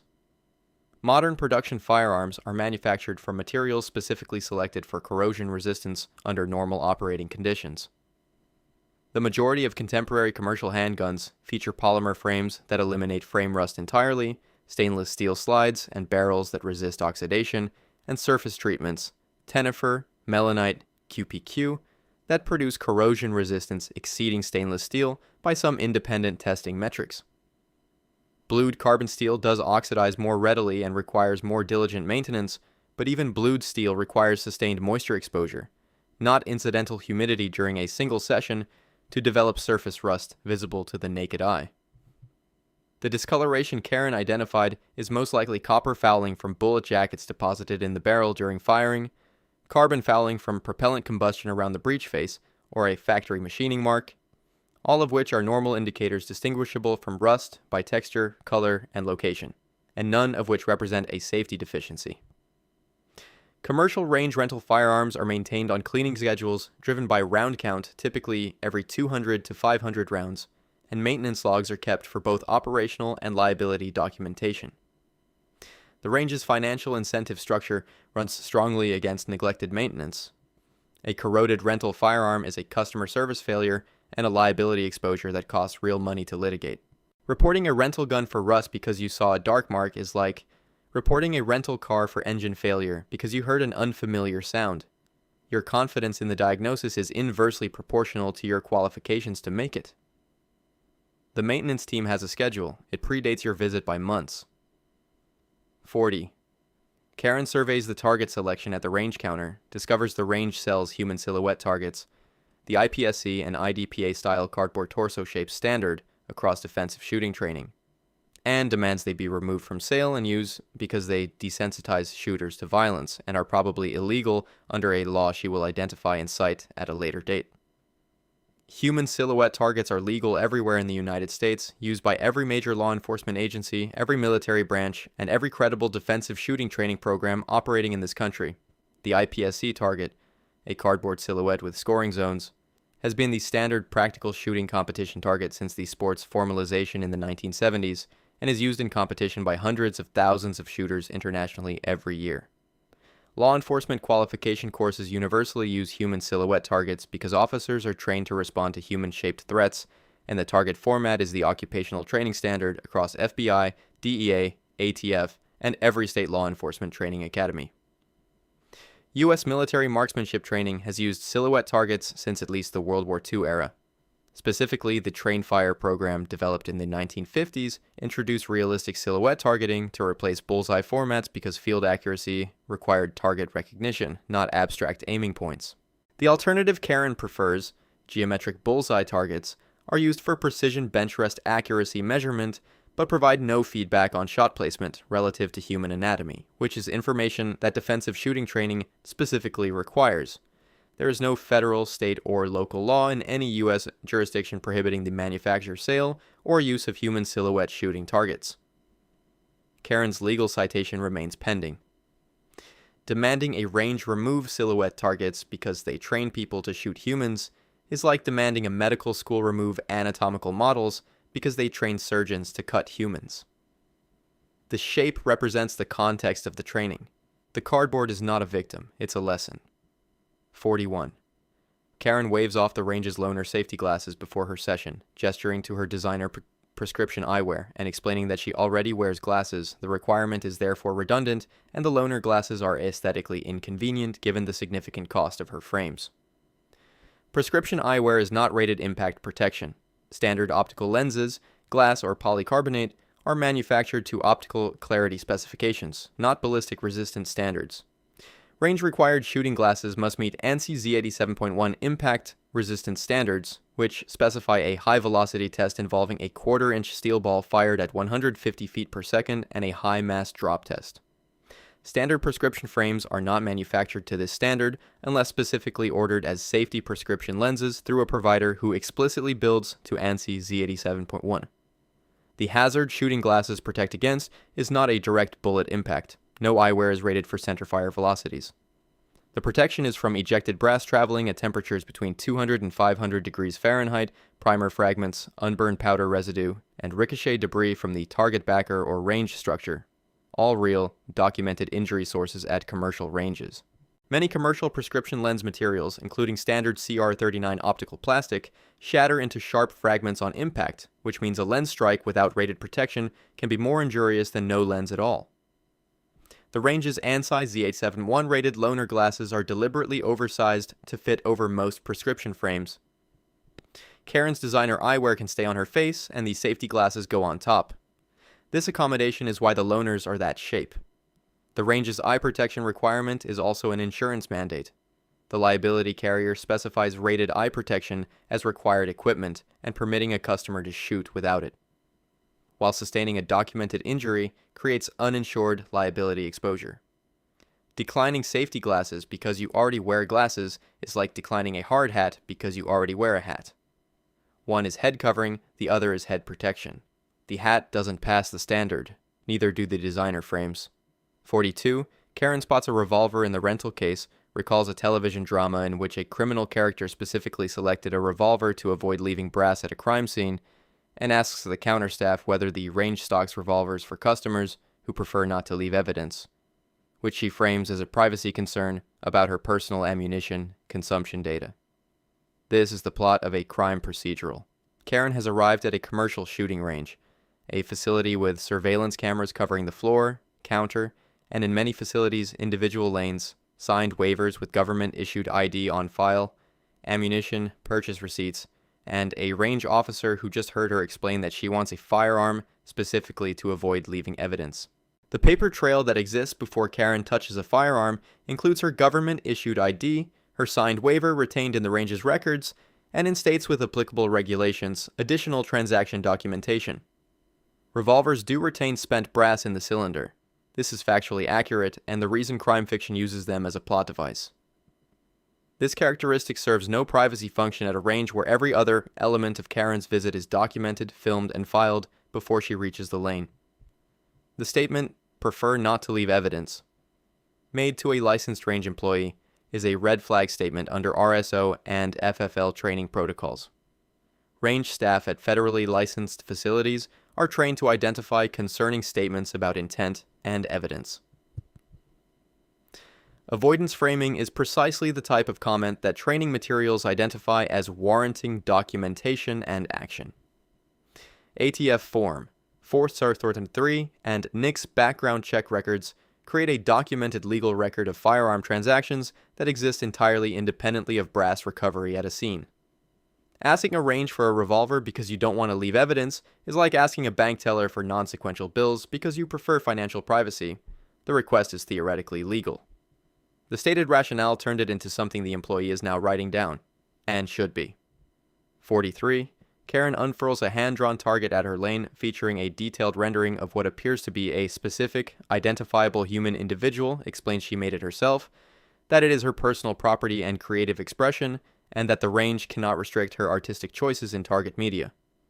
Multiple law enforcement agencies have used shooting range target evidence as documentation of premeditation in criminal proceedings.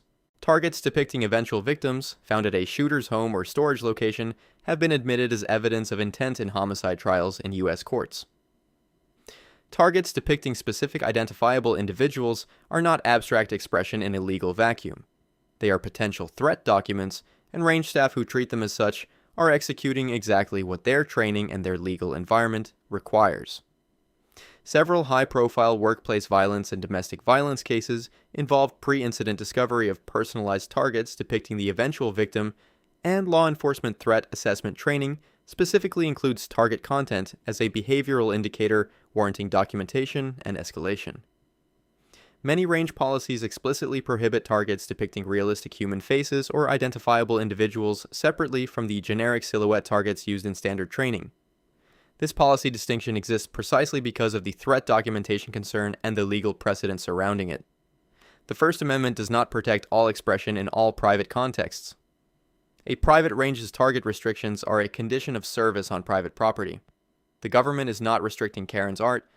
The business is declining to facilitate it on its premises, which is a property right that requires no further justification. The range's confiscation of the target and documentation of the incident is standard protocol. Calling a personalized target your creative expression doesn't change what it is. A target with a specific person's face on it is easy to dismiss in isolation.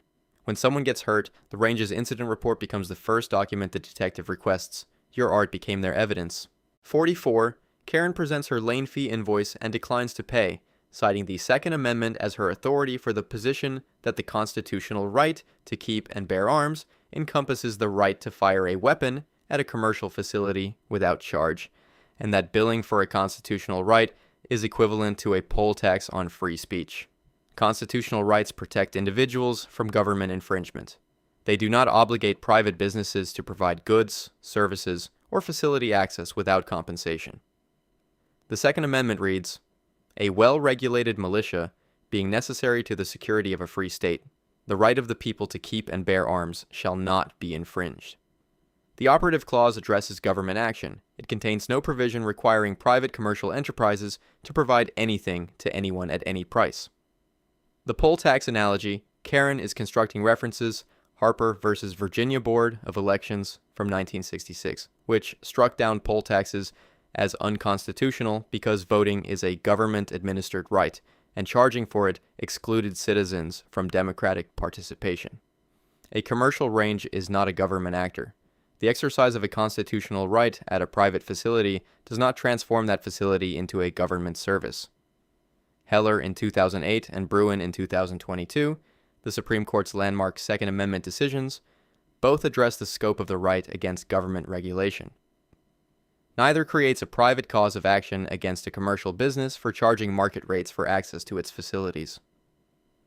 Karen's logic applied consistently would mean newspapers must publish any letter to the editor for free because speech is constitutionally protected, and religious venues cannot charge for events because religion is protected.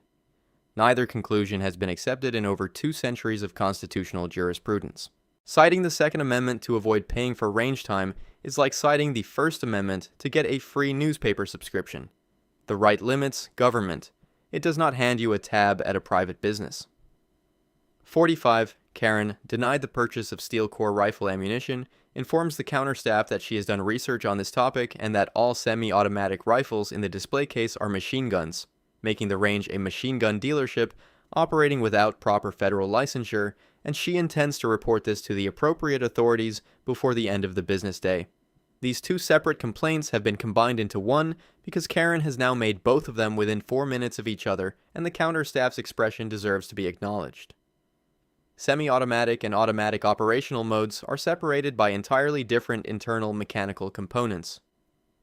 Specifically, the disconnector, which in a semi-automatic configuration resets the trigger between shots and in an automatic configuration bypasses that reset to allow continued fire. A semi-automatic rifle requires a separate, deliberate trigger pull for each round fired. An automatic rifle fires continuously while the trigger is held. These are not cosmetic differences. They are the mechanical and legal distinction that separates a standard sporting rifle from an NFA-regulated machine gun. The Hughes Amendment to the Firearm Owners Protection Act of 1986 closed the machine gun registry to new civilian entries. Pre-registry automatic weapons are transferable to civilians but require full NFA processing, cost between $10,000 and $50,000 due to fixed supply, and are not items found in a commercial sporting range's retail display. The rifles Karen identified as machine guns are semi-automatic sporting platforms that share a visual profile with military select fire rifles without sharing their operational characteristics, legal classification, or price point. An FFL with special occupational taxpayer status is required for machine gun transfers. Most commercial ranges do not hold this license. The range staff's response to 2 consecutive fundamental misunderstandings of federal firearms law in under 4 minutes is patience that exceeds what the job description technically requires. The shape is similar, the regulation is categorically different. This has been explained. 46. Karen announces to the range that she would appreciate a 10-second warning before any shooter in any adjacent lane fires a magnum caliber because the louder report startles her. And she is requesting the range officer implement a signage and announcement system so she can mentally prepare for the acoustic differential.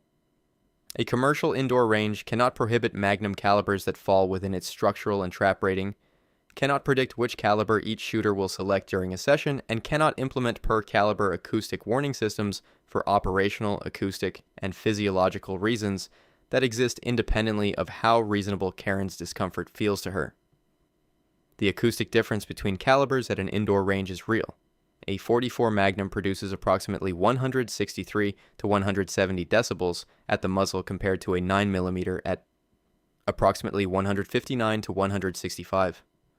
Double hearing protection, foam earplugs under over-ear muffs, provides approximately 36 decibels of combined attenuation, which reduces all calibers to a similar perceived level, regardless of the source caliber. The attenuation is the solution. It already exists. Karen is wearing it.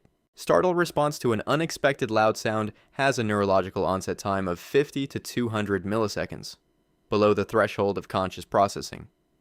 No warning system can prevent the startle reflex because the reflex precedes awareness by definition.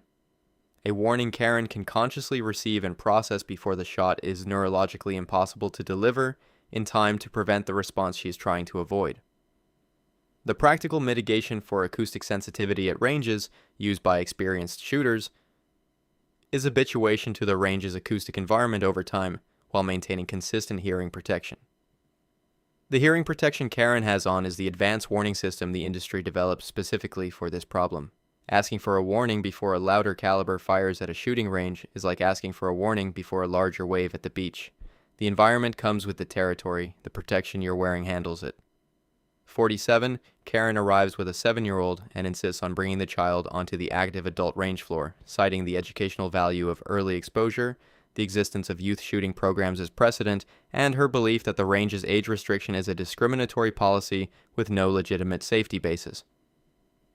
Youth shooting programs, which are real, valuable, and widespread, operate in controlled environments with age-appropriate equipment, elevated RSO to student ratios, and specifically designed curriculum.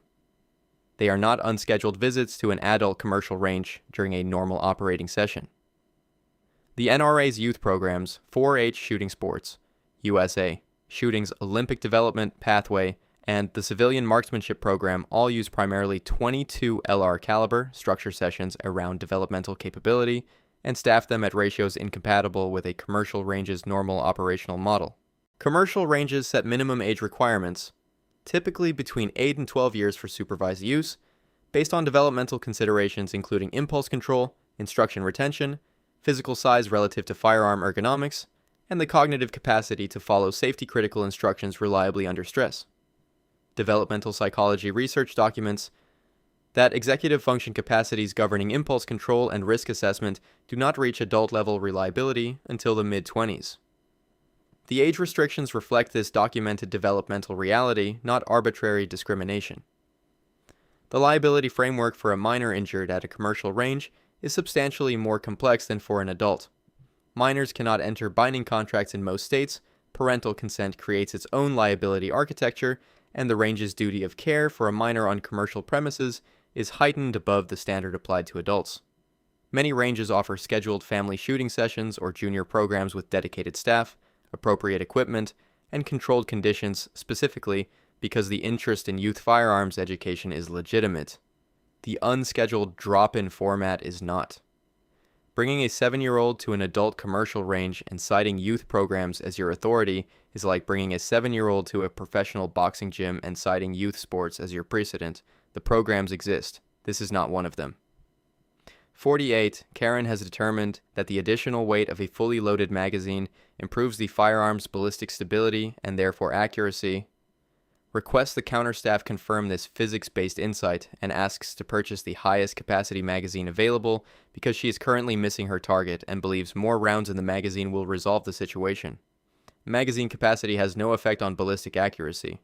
The projectile's flight characteristics are determined entirely by the cartridge's powder charge, bullet weight, and barrel length. Fixed variables set by the ammunition selection and the firearm's design. The magazine is empty by the time the bullet exits the barrel. Its remaining contents exert no influence on the round already in flight, the muzzle velocity already achieved, or the trajectory already established. Ballistic accuracy is a function of muzzle velocity, bullet weight, sectional density, barrel rifling, twist rate, and atmospheric conditions. Magazine capacity appears nowhere in this list because the magazine's function, feeding cartridges into the chamber, is complete before the trigger is pressed and irrelevant to the projectile once it has left the barrel. Magazine weight does affect felt recoil and muzzle flip marginally. A heavier loaded magazine adds mass to the lower portion of the firearm, which can reduce muzzle rise slightly. This is a real but extremely small effect, measured in fractions of a degree, that applies to recoil management between shots, not to the flight of any individual bullet. Precision rifle competitors in bench rest disciplines use single load techniques specifically to eliminate magazine feeding variables from the accuracy equation. If magazine loading improved accuracy, those shooters would use the largest magazines available. They do the opposite. Karen's accuracy problems are, with extremely high probability, attributable to trigger control, sight alignment, or grip consistency, the three variables that account for virtually all accuracy problems at indoor handgun distances. Buying a bigger magazine to shoot more accurately is like buying a bigger gas tank to drive faster. The tank feeds the engine determines the speed. Check your aim before you check the capacity. 49. Karen, between sessions, has developed an environmental concern. Indoor ranges, she argues, trap lead and chemicals in a contained space and are therefore environmentally irresponsible, and the facility should relocate to an outdoor setting where pollutants can be naturally dispersed by open air. Indoor ranges with certified bullet traps collect lead in concentrated recoverable form. Trap contents are periodically removed by licensed waste disposal and recycling contractors, who process the material for reuse. This is a closed-loop system specifically designed to minimize environmental dispersal. The EPA regulations for outdoor shooting range lead management, published under the Small Arms Firing Range Guidance, recognize that outdoor ranges create documented lead contamination of soil and surface water through bullet and shot deposition across the ground. The EPA has published remediation guidance for outdoor ranges because lead runoff is a documented environmental problem at those facilities. Indoor ranges, by contrast, contain projectile material in the trap rather than distributing it across adjacent soil and water systems, which is why the regulatory framework for indoor ranges is built around air quality management and trap maintenance rather than soil remediation. The ventilation system Karen previously wanted disabled is also the mechanism capturing airborne lead particulate in HEPA filtration before it enters the range's exhaust air. A well-maintained indoor range operating OSHA-compliant ventilation produces exhaust air with lead content below EPA ambient air quality standards. Outdoor ranges often operate under less rigorous regulatory oversight specifically because contamination disperses gradually rather than concentrating in ways that trigger immediate compliance thresholds. Lead has been documented in soil, groundwater, and wildlife in proximity to outdoor trap and skeet ranges by state environmental agencies. Arguing that outdoor dispersal is more environmentally responsible than indoor collection is like arguing that releasing pollution into open air is cleaner than running it through a filter. The filter is the point, the containment is the solution. Karen wants to relocate the problem, not solve it. 50. Karen is corrected for an unsafe grip technique by the range officer and immediately identifies the correction as gender discrimination, informing the RSO that women have different natural shooting instincts and the range's rules were designed by men for men and therefore do not apply to her specific handling approach. The 4 universal firearm safety rules are derived from physics and human physiology, neither of which has a gendered exception, a demographic carve-out, or a cultural modifier. A bullet fired from a muzzle pointed at a person causes the same injury, regardless of the identity of the person holding the firearm. The rule's authority comes from ballistics, not from the institutional preference of whoever first wrote it down. Women are among the fastest growing demographic of firearms owners and competitive shooters in the United States, documented consistently in NSSF surveys through the past 15 years. Women compete at elite levels in USPSA, 3-gun, and precision rifle disciplines governed by the same rules as every other competitor. There are documented physiological differences that affect initial firearms training for some shooters, average differences in hand size, grip strength, and upper body mass, influence equipment selection, and initial caliber recommendations.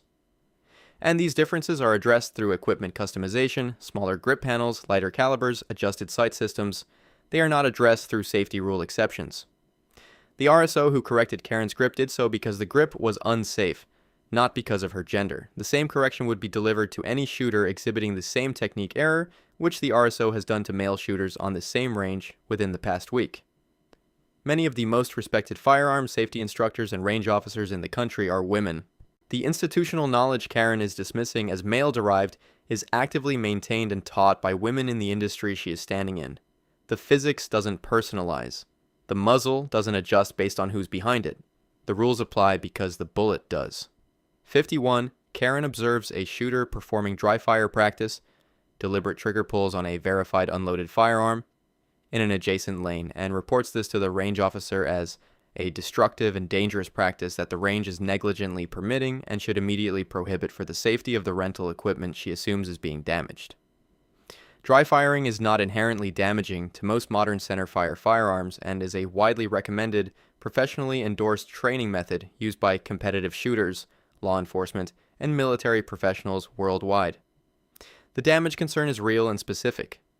Rimfire firearms, 22 LR and similar cartridges use ignition that strikes the case rim, and without a case present, the firing pin can contact the chamber edge and cause peening over extended dry fire. This is a genuine and limited concern that applies to a specific subset of firearms. Centerfire firearms, the vast majority of handguns at a commercial range, chambered in calibers like 9mm, 45 ACP, and 40 S&W, use center-located primers. When dry-fired, the firing pin strikes the center of the empty chamber. In most modern designs, this causes no damage, because the firing pin's energy is absorbed by its own spring return system. Manufacturers, including Glock, Smith & Wesson, SIG Sauer, and Beretta, explicitly state in their owner's manuals that dry fire is safe for their centerfire pistols, and many specifically recommend it for trigger development. This is manufacturer documentation, not range officer opinion. Dry fire training is foundational to precision marksmanship development.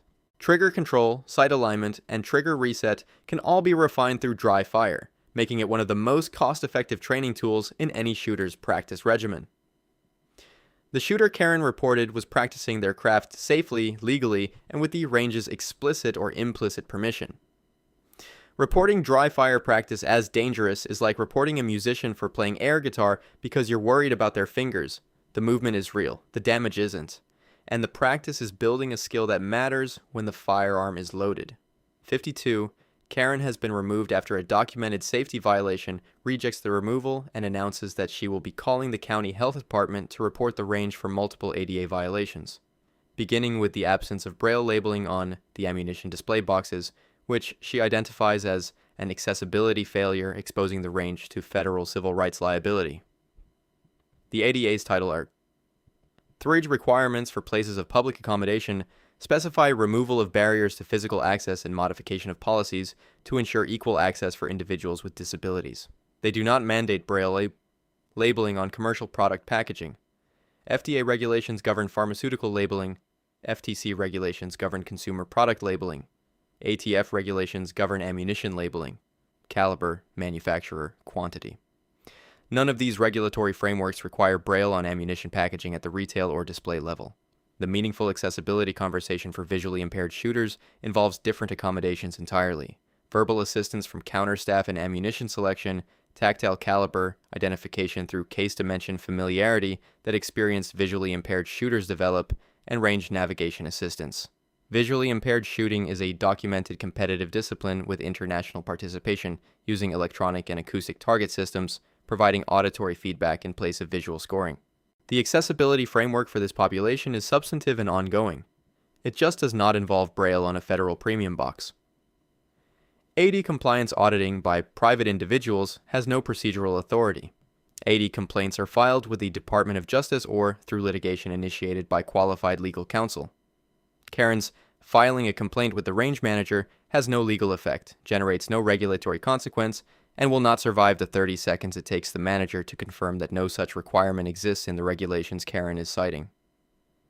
Filing an ADA complaint about Braille on ammunition boxes is like filing a fire code complaint because birthday candles aren't spaced to code. The concern sounds principled. The regulation doesn't say what you think it says. 53. Karen is denied permission to fire .50 caliber BMG ammunition through a standard indoor handgun range, not rated for rifle calibers, invokes her personal freedom as the controlling legal authority, and argues that in the United States, liberty encompasses the right to discharge any caliber of ammunition in any facility that calls itself a range. The .50 BMG cartridge, designed for heavy machine gun and anti-materiel rifle use, produces approximately 13,350 foot-pounds of muzzle energy. A standard 9mm pistol produces approximately 340 foot-pounds. The .50 BMG produces roughly 39 times the energy of the round the range is built to contain. Indoor handgun ranges are constructed with bullet traps, overhead baffles, and lane dividers rated for specific maximum caliber and velocity parameters. These are engineering specifications derived from materials science and load testing, not policy preferences.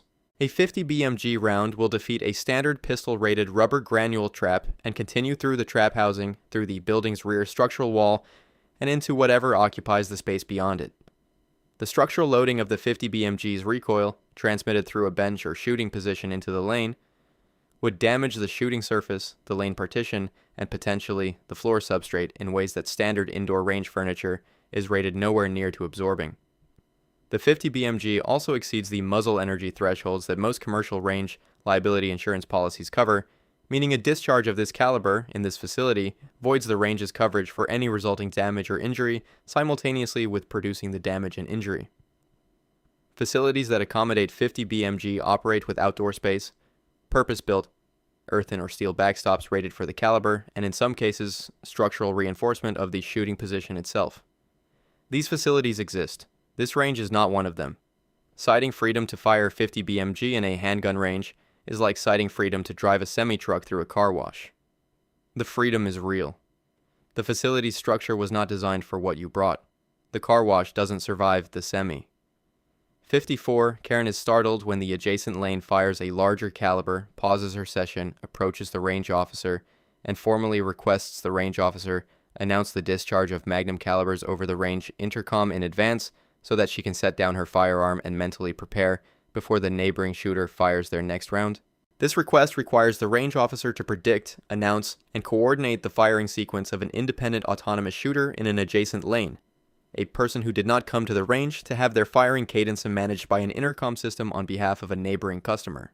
Hot range protocol means all shooters fire at will within their lane. This is the entire operational format of a commercial shooting range. The RSO's intercom authority is reserved for range-wide commands.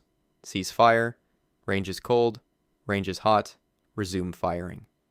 It is not a coordination tool for individual shooter announcements on behalf of acoustic-sensitive neighbors.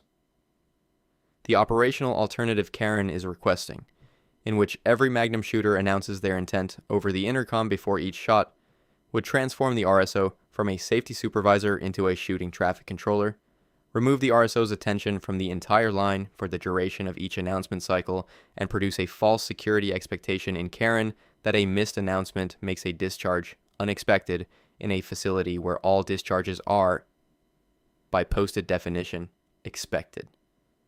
The RSO's attention belongs to the entire range simultaneously. Subdividing it to manage Karen's acoustic anticipation removes it from the people on either side of Karen who also need supervision. The practical solution to startle response at a shooting range is the same solution it has been throughout this entire visit, where the hearing protection that is currently on Karen's head habituate to the range's ambient environment and accept that a shooting range contains shooting. Asking a range officer to announce each shot over the intercom is asking them to stop doing their job to do yours.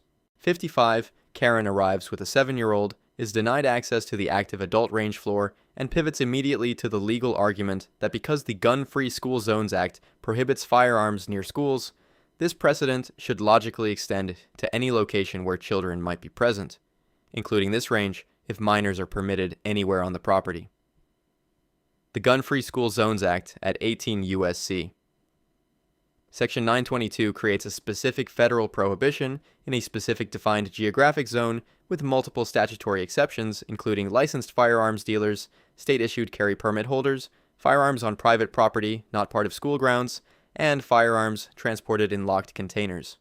It does not establish a legal principle that firearms must be excluded from any location a child might occupy. The legal rationale for school zone restrictions is the state's compelling interest in protecting a captive, non-consenting minor population in a mandatory attendance environment. This specific rationale does not extend to commercial recreational businesses that minors voluntarily attend under parental supervision because the populations, the consent frameworks, and the attendance circumstances are categorically different. Karen's extension, anywhere children might be, would prohibit firearms in homes where children live, in vehicles transporting families, in parks, in stores, and in essentially every location in the United States, because children might be present in all of them.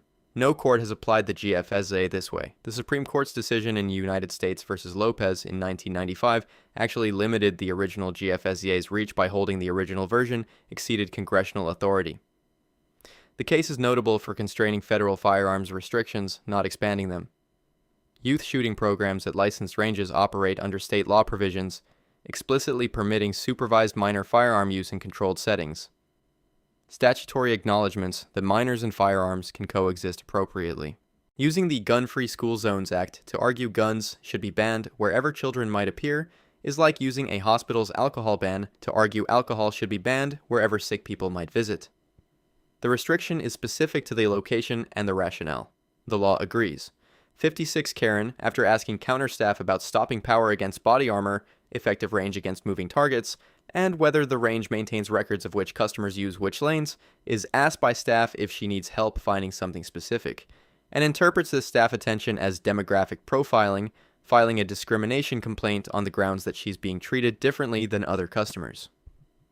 The questions Karen asked are textbook pre-incident behavioral indicators identified in ATF's Don't Lie for the Other Guy program, a joint NSSF and ATF initiative that trains federally licensed dealers to recognize straw purchase indicators and suspicious transaction patterns.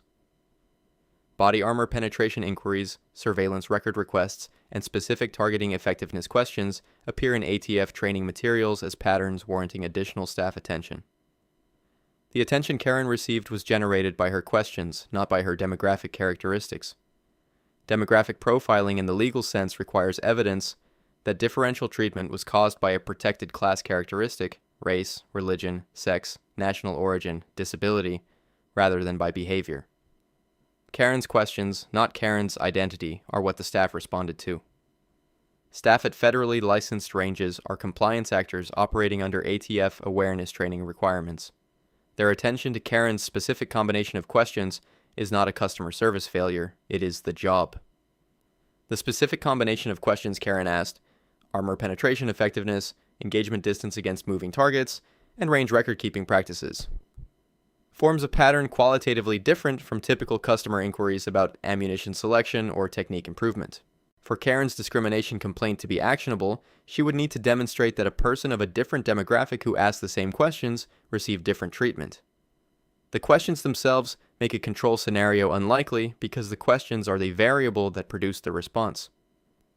Calling it profiling, when staff notice a specific pattern of questions about armor and surveillance, is like calling it profiling when a pharmacist asks why you need this particular combination of prescriptions.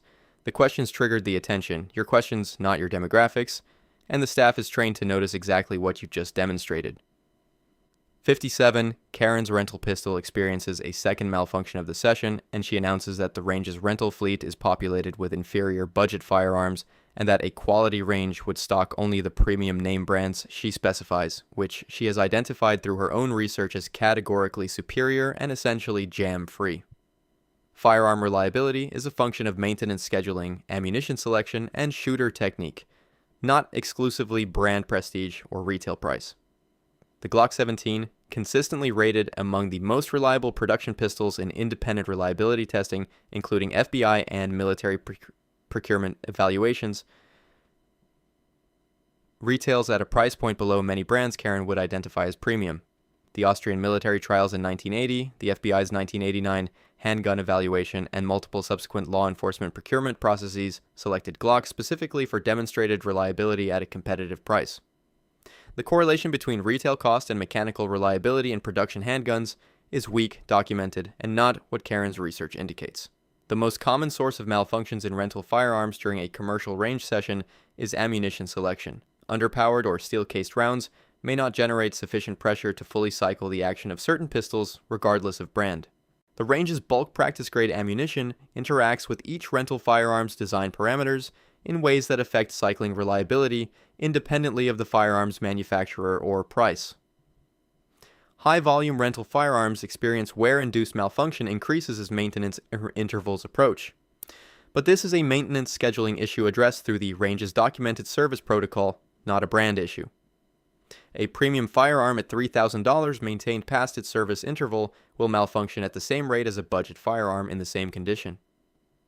Brand does not substitute for maintenance. Blaming the brand for the malfunction your grip caused is like blaming the brand of golf club for the slice your swing produced. The equipment matters at the margins. The technique matters everywhere. Check the grip before you check the catalog. 58. Karen completes her full session, fires all her ammunition, uses the range's equipment and facilities for the entire duration of her lane rental, and then approaches the counter to request a full refund on the grounds that the experience was not what she expected. She did not enjoy it, and a customer-focused business stands behind its product with unconditional satisfaction guarantees. A range session is a service, consumed in real time, that cannot be unrendered.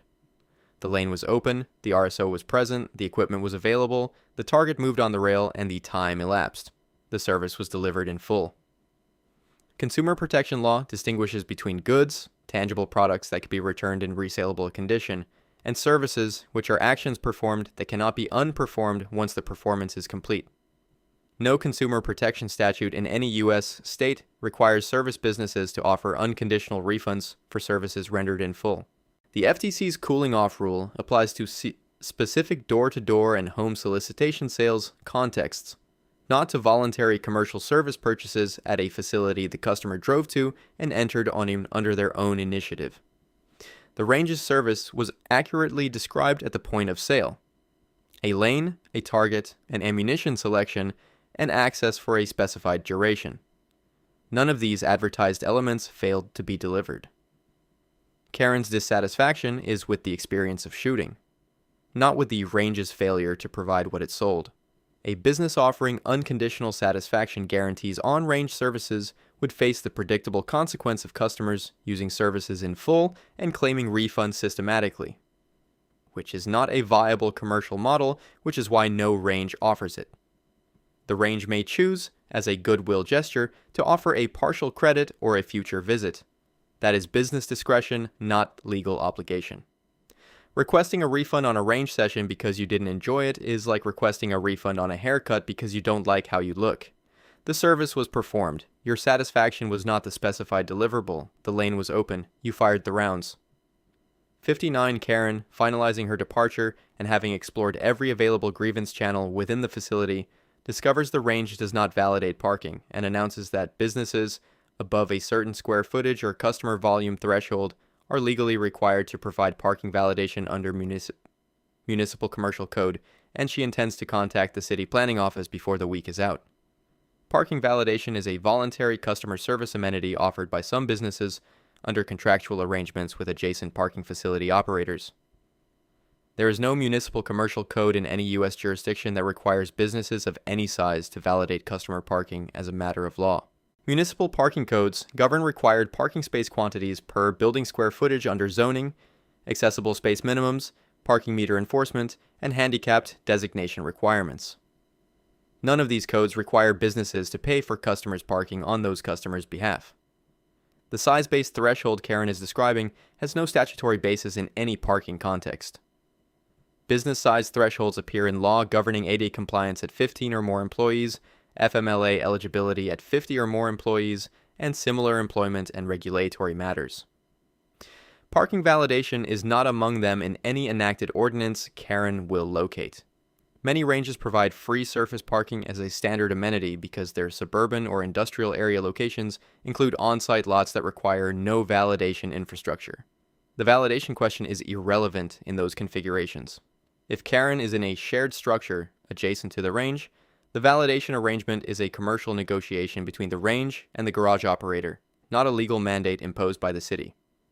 The city's response to Karen's complaint will be a brief confirmation that no such ordinance exists, because no such ordinance has been enacted.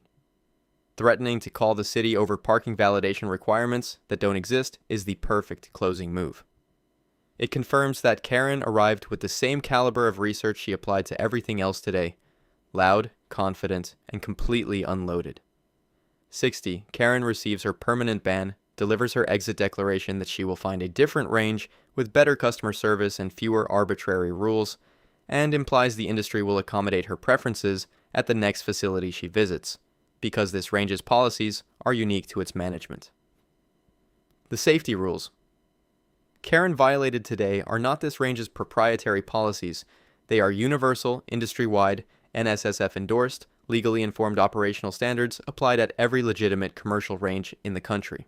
The fundamental protocols, the 4 universal safety rules, hot and cold range procedures, muzzle discipline requirements, hearing and eye protection mandates, and downrange access procedures, are not invented by individual range operators.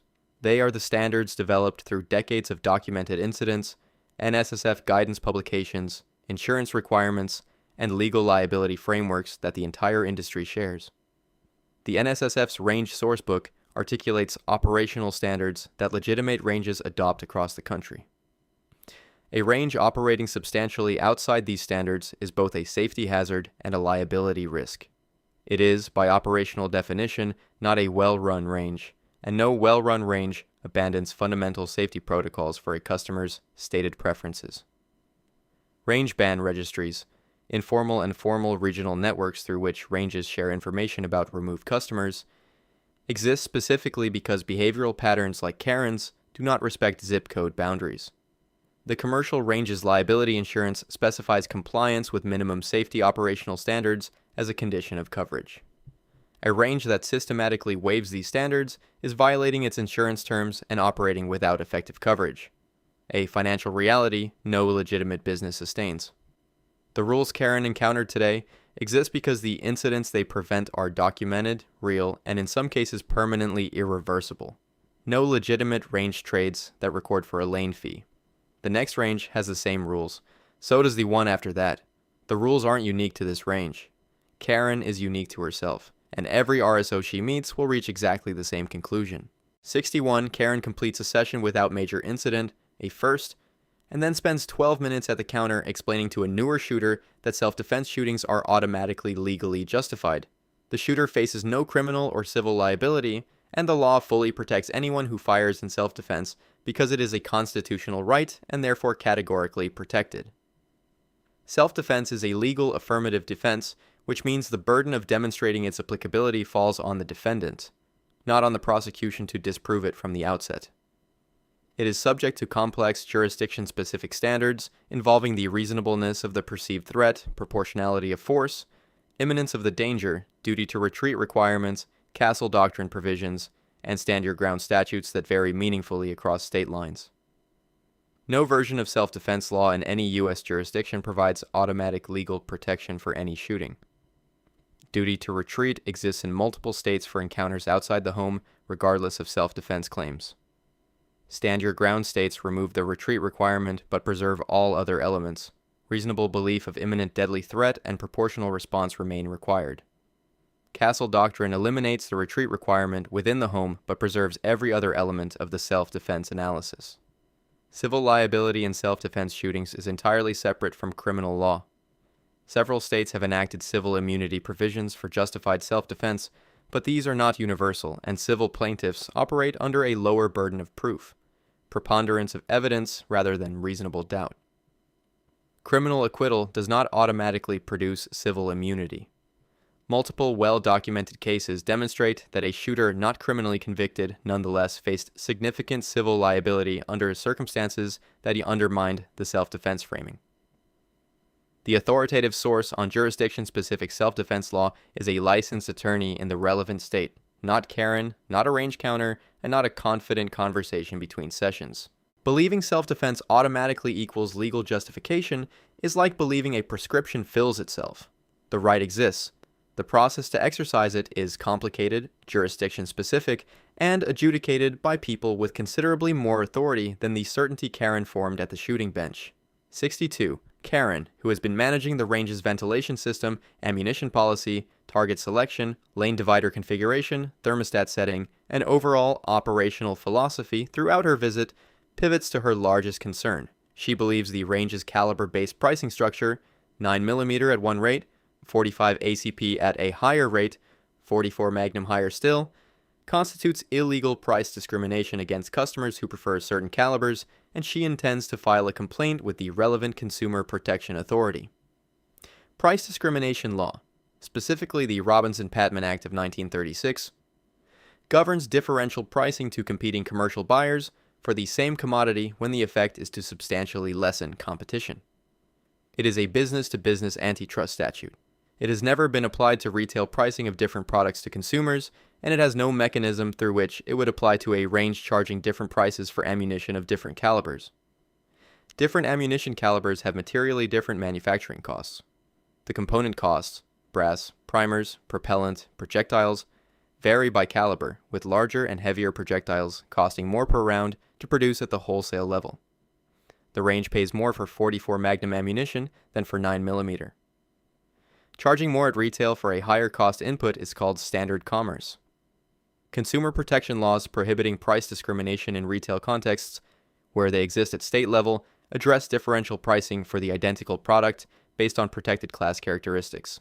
Caliber preference is not a protected class characteristic under any federal or state statute. Demand-based pricing is also a legitimate economic factor. Lower volume calibers, with smaller markets, carry a higher per unit overhead, and the range's pricing reflects real wholesale and inventory conditions. Karen's preferred caliber costing more than her neighbor's is not a civil rights matter. Claiming that charging more for 44 Magnum than 9mm is price discrimination is like claiming a restaurant discriminates because steak costs more than chicken. They are different products with different costs. The menu is not a civil rights violation, it is a price list. 63 Karen, on her way toward the exit with her band documentation, stops at the cleaning station to inform the two shooters there that the range's entire ventilation, maintenance, and operational framework constitutes a class action lawsuit in progress that she intends to be the lead plaintiff, and that anyone who has visited this range in the past 3 years is a potential class member. Class action certification requires a defined class with common questions of law and fact, numerosity, typicality of the lead plaintiff's claim relative to the class, and adequacy of the lead plaintiff to represent that class. A class of recreational shooters who may have experienced some level of lead exposure at a facility of unknown compliance status across unknown visit durations with unknown individual baseline blood lead levels. Faces certification challenges that no litigation-experienced attorney will overlook in an initial case assessment. Lead exposure litigation against shooting ranges has succeeded in U.S. courts in cases involving employees with documented occupational exposure over months or years, confirmed elevated blood lead levels through repeated testing, and demonstrable employer negligence in ventilation maintenance. These cases required medical documentation, industrial hygiene expert testimony, and a clear chain of causation between the specific facility's condition and specific measurable harm. Karen has been at this range for the duration of her session. She has not undergone blood lead level testing. She has not obtained the range's OSHA compliance records through any discovery process. She has not retained counsel. The law firm Karen intends to contact will ask for her blood lead test results before any filing conversation begins. She does not have them. The range's OSHA compliance documentation, ventilation testing records, air quality results, maintenance logs, is the central factual question in any negligence claim, and Karen cannot access it without legal process she has not initiated. Announcing you'll lead a class action before anyone has drawn your blood is like announcing you'll win a race before you've found the starting line. The legal process requires considerably more than a grievance and a parking lot declaration. 64, Karen pauses near the exit to share with a group of waiting customers her theory that dry firing damages rental equipment, that silhouette targets are probably illegal, that the ventilation system is poisoning everyone slowly, and that the range's pricing structure violates federal discrimination law. All positions she has developed during a single afternoon that contradicts documented manufacturer guidance, federal law, OSHA compliance frameworks, and antitrust statutes simultaneously. The range's staff are within their rights to ask Karen to complete her departure because a banned customer distributing operational misinformation to the incoming customer population in the lobby is extending the impact of her visit past the duration of her ban. Every claim Karen is summarizing has been addressed individually today by RSOs, counterstaff, and the range manager, using accurate information drawn from manufacturer documentation, federal statute, and industry standards. The pattern of confident assertion in the face of correction is the thread that connects every item on this list. Karen did not arrive at the range uninformed. She arrived convinced, which is a different and considerably more durable condition. Firearms safety culture has spent decades building a framework of universal rules, industry standards, and professional training specifically because confident misinformation in a live fire environment produces outcomes that cannot be corrected after the fact. The RSO's job, the range's posted rules, and the waiver Karen signed all exist as a system for managing the gap between what customers believe when they arrive and what is actually true about how firearms, ranges, and safety infrastructure work. Karen tested every layer of that system today. Some layers are administrative, some are legal. The one at the bottom is physics. Physics did not negotiate with Karen, it never does. Walking out of a range still arguing after 70 items is exactly as useful as walking in convinced before item 1. The information was available the entire time. The door was always the same direction. 65, Karen has stopped a newer shooter in the parking lot to explain that revolvers are safer than semi-automatics, that hollow points are illegal, that suppressors make guns silent, and that the range's ventilation system is inadequate. A greatest hits compilation of every corrected position from the afternoon, delivered with fresh conviction to someone who has not yet been inside. The newer shooter is about to have a better range visit than Karen did specifically because they will receive a safety orientation, read the posted rules, accept the loaner eye and ear protection, and treat the RSO's instructions as the minimum floor of expected behavior rather than a negotiating position. Every safety rule Karen dismissed today as arbitrary, redundant, or discriminatory exists because someone before Karen, or a group of someones across enough ranges, over enough years, demonstrated exactly why the rule was necessary through the specific mechanism the rule was designed to prevent. Muzzle discipline rules exist because people have been shot by firearms their handlers believed were safe. Downrange access protocols exist because people have walked into live fire. Ventilation requirements exist because people have developed elevated blood lead levels in facilities that cut corners. The waiver Karen found bureaucratic exists because the incidents it documents created the legal framework that made the waiver necessary. None of these rules were invented by ranges trying to inconvenience customers. They are the accumulated institutional knowledge of what happens when the rules don't exist or aren't enforced. The newer shooter Karen is warning away from a well-run range is about to learn all of this from people who know it professionally, rather than from Karen, who knows it the way someone knows a subject they have argued about confidently for one afternoon without updating a single position. The range is open, the rules are posted, the RSO is inside. The newer shooter should go in. 66 Karen, back in her car with her band paperwork, calls the range's main number to speak with corporate about her experience, and when informed that this is an independently owned facility with no corporate parent, announces that she will be leaving a review that accurately characterizes her visit, including the discrimination, the inadequate safety equipment, the illegal ammunition display, and the hostile staff who enforced arbitrary rules without adequate warning. Online reviews of commercial ranges are read by prospective customers, by industry peers, and occasionally by the range's insurance carrier. They are also subject to defamation law in the same way every other published statement about a private business is. A review that accurately characterizes a genuine customer experience is protected opinion and legitimate consumer feedback. A review that asserts the range displayed illegal ammunition when the ammunition was legal, or that the staff discriminated when the staff enforced neutral safety rules, moves from protected opinion into potentially actionable false statement of fact territory depending on jurisdiction and specificity. The range documented Karen's visit in an incident report. Every safety violation was observed by an RSO and logged. The removal was documented with the reason for removal. The range's records of today's visit are more detailed, more contemporaneous, and more corroborated than Karen's recollection will be when she types her review from memory in a parking lot.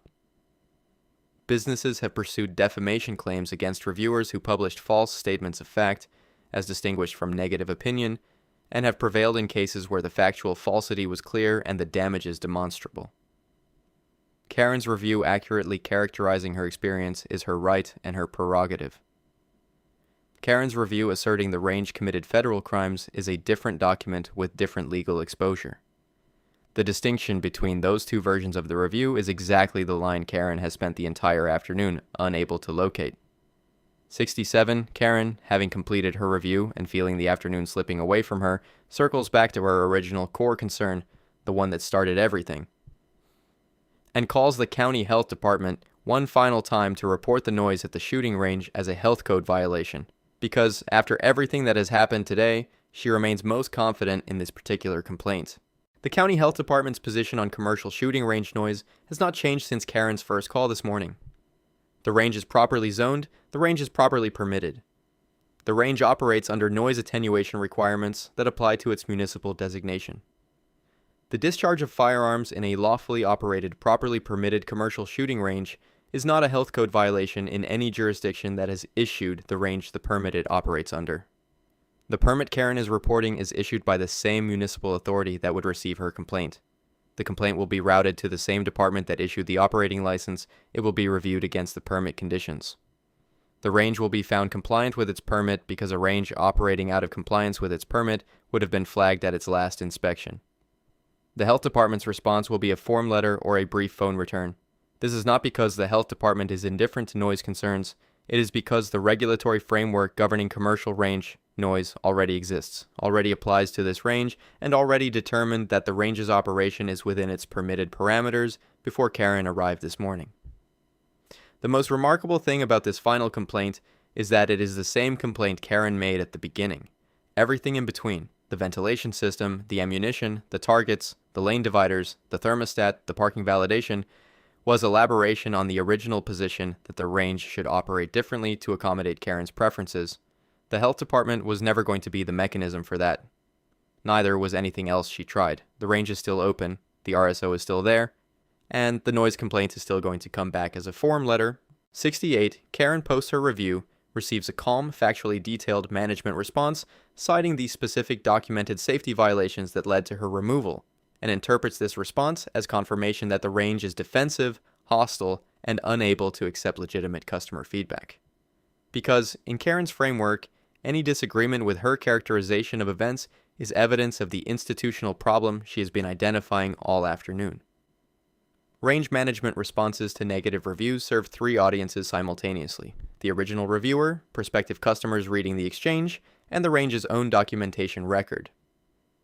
A response that calmly, specifically, and factually notes that the reviewer was removed for documented safety violations, muzzle discipline, downrange access attempt, safety equipment tampering, tells prospective customers everything they need to know about the reliability of the review.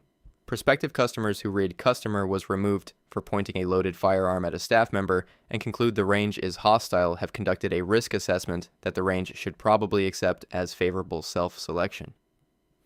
The range's incident documentation, the RSO's contemporaneous log, and the waiver Karen signed constitute a corroborated factual record of today's events.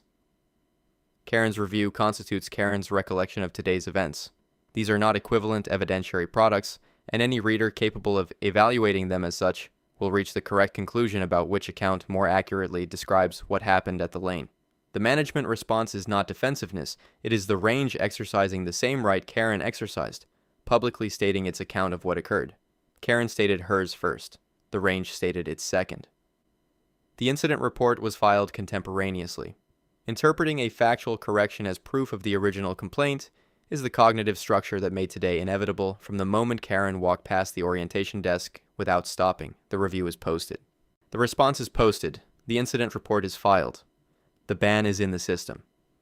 69. Karen has recruited a friend to visit the range on her behalf, gather evidence of the arbitrary rules and hostile environment she experienced, and report back with documentation that will support a formal complaint to the State Attorney General's office, the ATF, the County Health Department, and her City Council representative simultaneously. The friend arrives, completes the orientation, accepts the loaner eye protection, reads the posted rules, keeps their muzzle pointed downrange, does not walk into the cold range without clearance, does not request the ventilation be disabled, does not attempt to film adjacent shooters, and has an entirely unremarkable range visit in which the RSO corrects their grip once and they say thank you. The friend returns to Karen with a report that the range appeared to be operating normally, the staff were professional, the rules were clearly posted, and they didn't observe anything that seemed arbitrary or hostile. Karen interprets this as evidence that the range performs differently when it believes it is being observed, which is a theory that requires the range to have recognized Karen's friend as an associate, modified its entire operational behavior for the duration of one session, and then resumed its normal pattern of discrimination and arbitrary enforcement immediately upon the friend's departure. This theory requires more institutional coordination than most ranges have the staffing to accomplish. The simpler explanation, that the range operates consistently according to its posted rules, and that Karen's experience today was the result of Karen's behavior today, is the one the friend's visit accidentally confirmed. Sending a proxy to investigate a range that enforced its rules correctly is like hiring someone to reread a contract you didn't like the first time, hoping they'll find different words. The rules are the same, the words are the same, the outcome of compliance is the same unremarkable, productive range visit that Karen could have had this morning if she had stopped at the orientation desk. 70. Karen, 1 week after her ban, attempts to return to the range under a different name, discovers her government-issued ID is still government-issued and still reflects her actual identity, and is recognized by the counter staff before she reaches the rental case. Commercial range ban enforcement relies on the same identification infrastructure that makes the range's check-in process function. Government-issued photo ID verified at the counter for every visitor, every session, without exception. The ban that was issued last week is associated with Karen's name and ID information, which is the same name and ID information she is presenting at the counter today. The staff member who checks IDs is the staff member who processed Karen's check-in last week, because commercial ranges are not large organizations with anonymized intake processing. The ID verification that Karen may have viewed as a bureaucratic formality at her first visit is the same mechanism now operating as the enforcement layer of her ban. Bans issued for safety violations, particularly muzzle discipline violations, downrange access during hot range conditions, and safety equipment tampering, are not administrative notes that expire or become ambiguous over time. They are documented safety determinations based on observed behavior, filed in the range's incident records, and associated with identifying information that does not change when Karen does.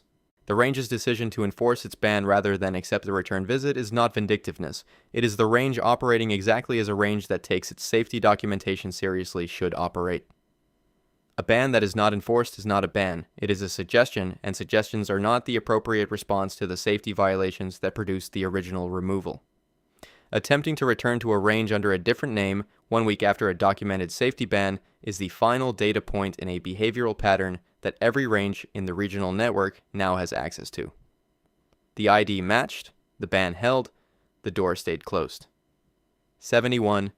Karen finds a different range, arrives with the accumulated confidence of someone who has spent a week developing an extensive theory about the first range's failures, declines the orientation, waves off the loner eye protection, begins to remove the lane divider, and is stopped by a range officer she has never met who issues the same correction in the same terms, citing the same rules with the same authority as the RSO she argued with 7 days ago at a completely different facility.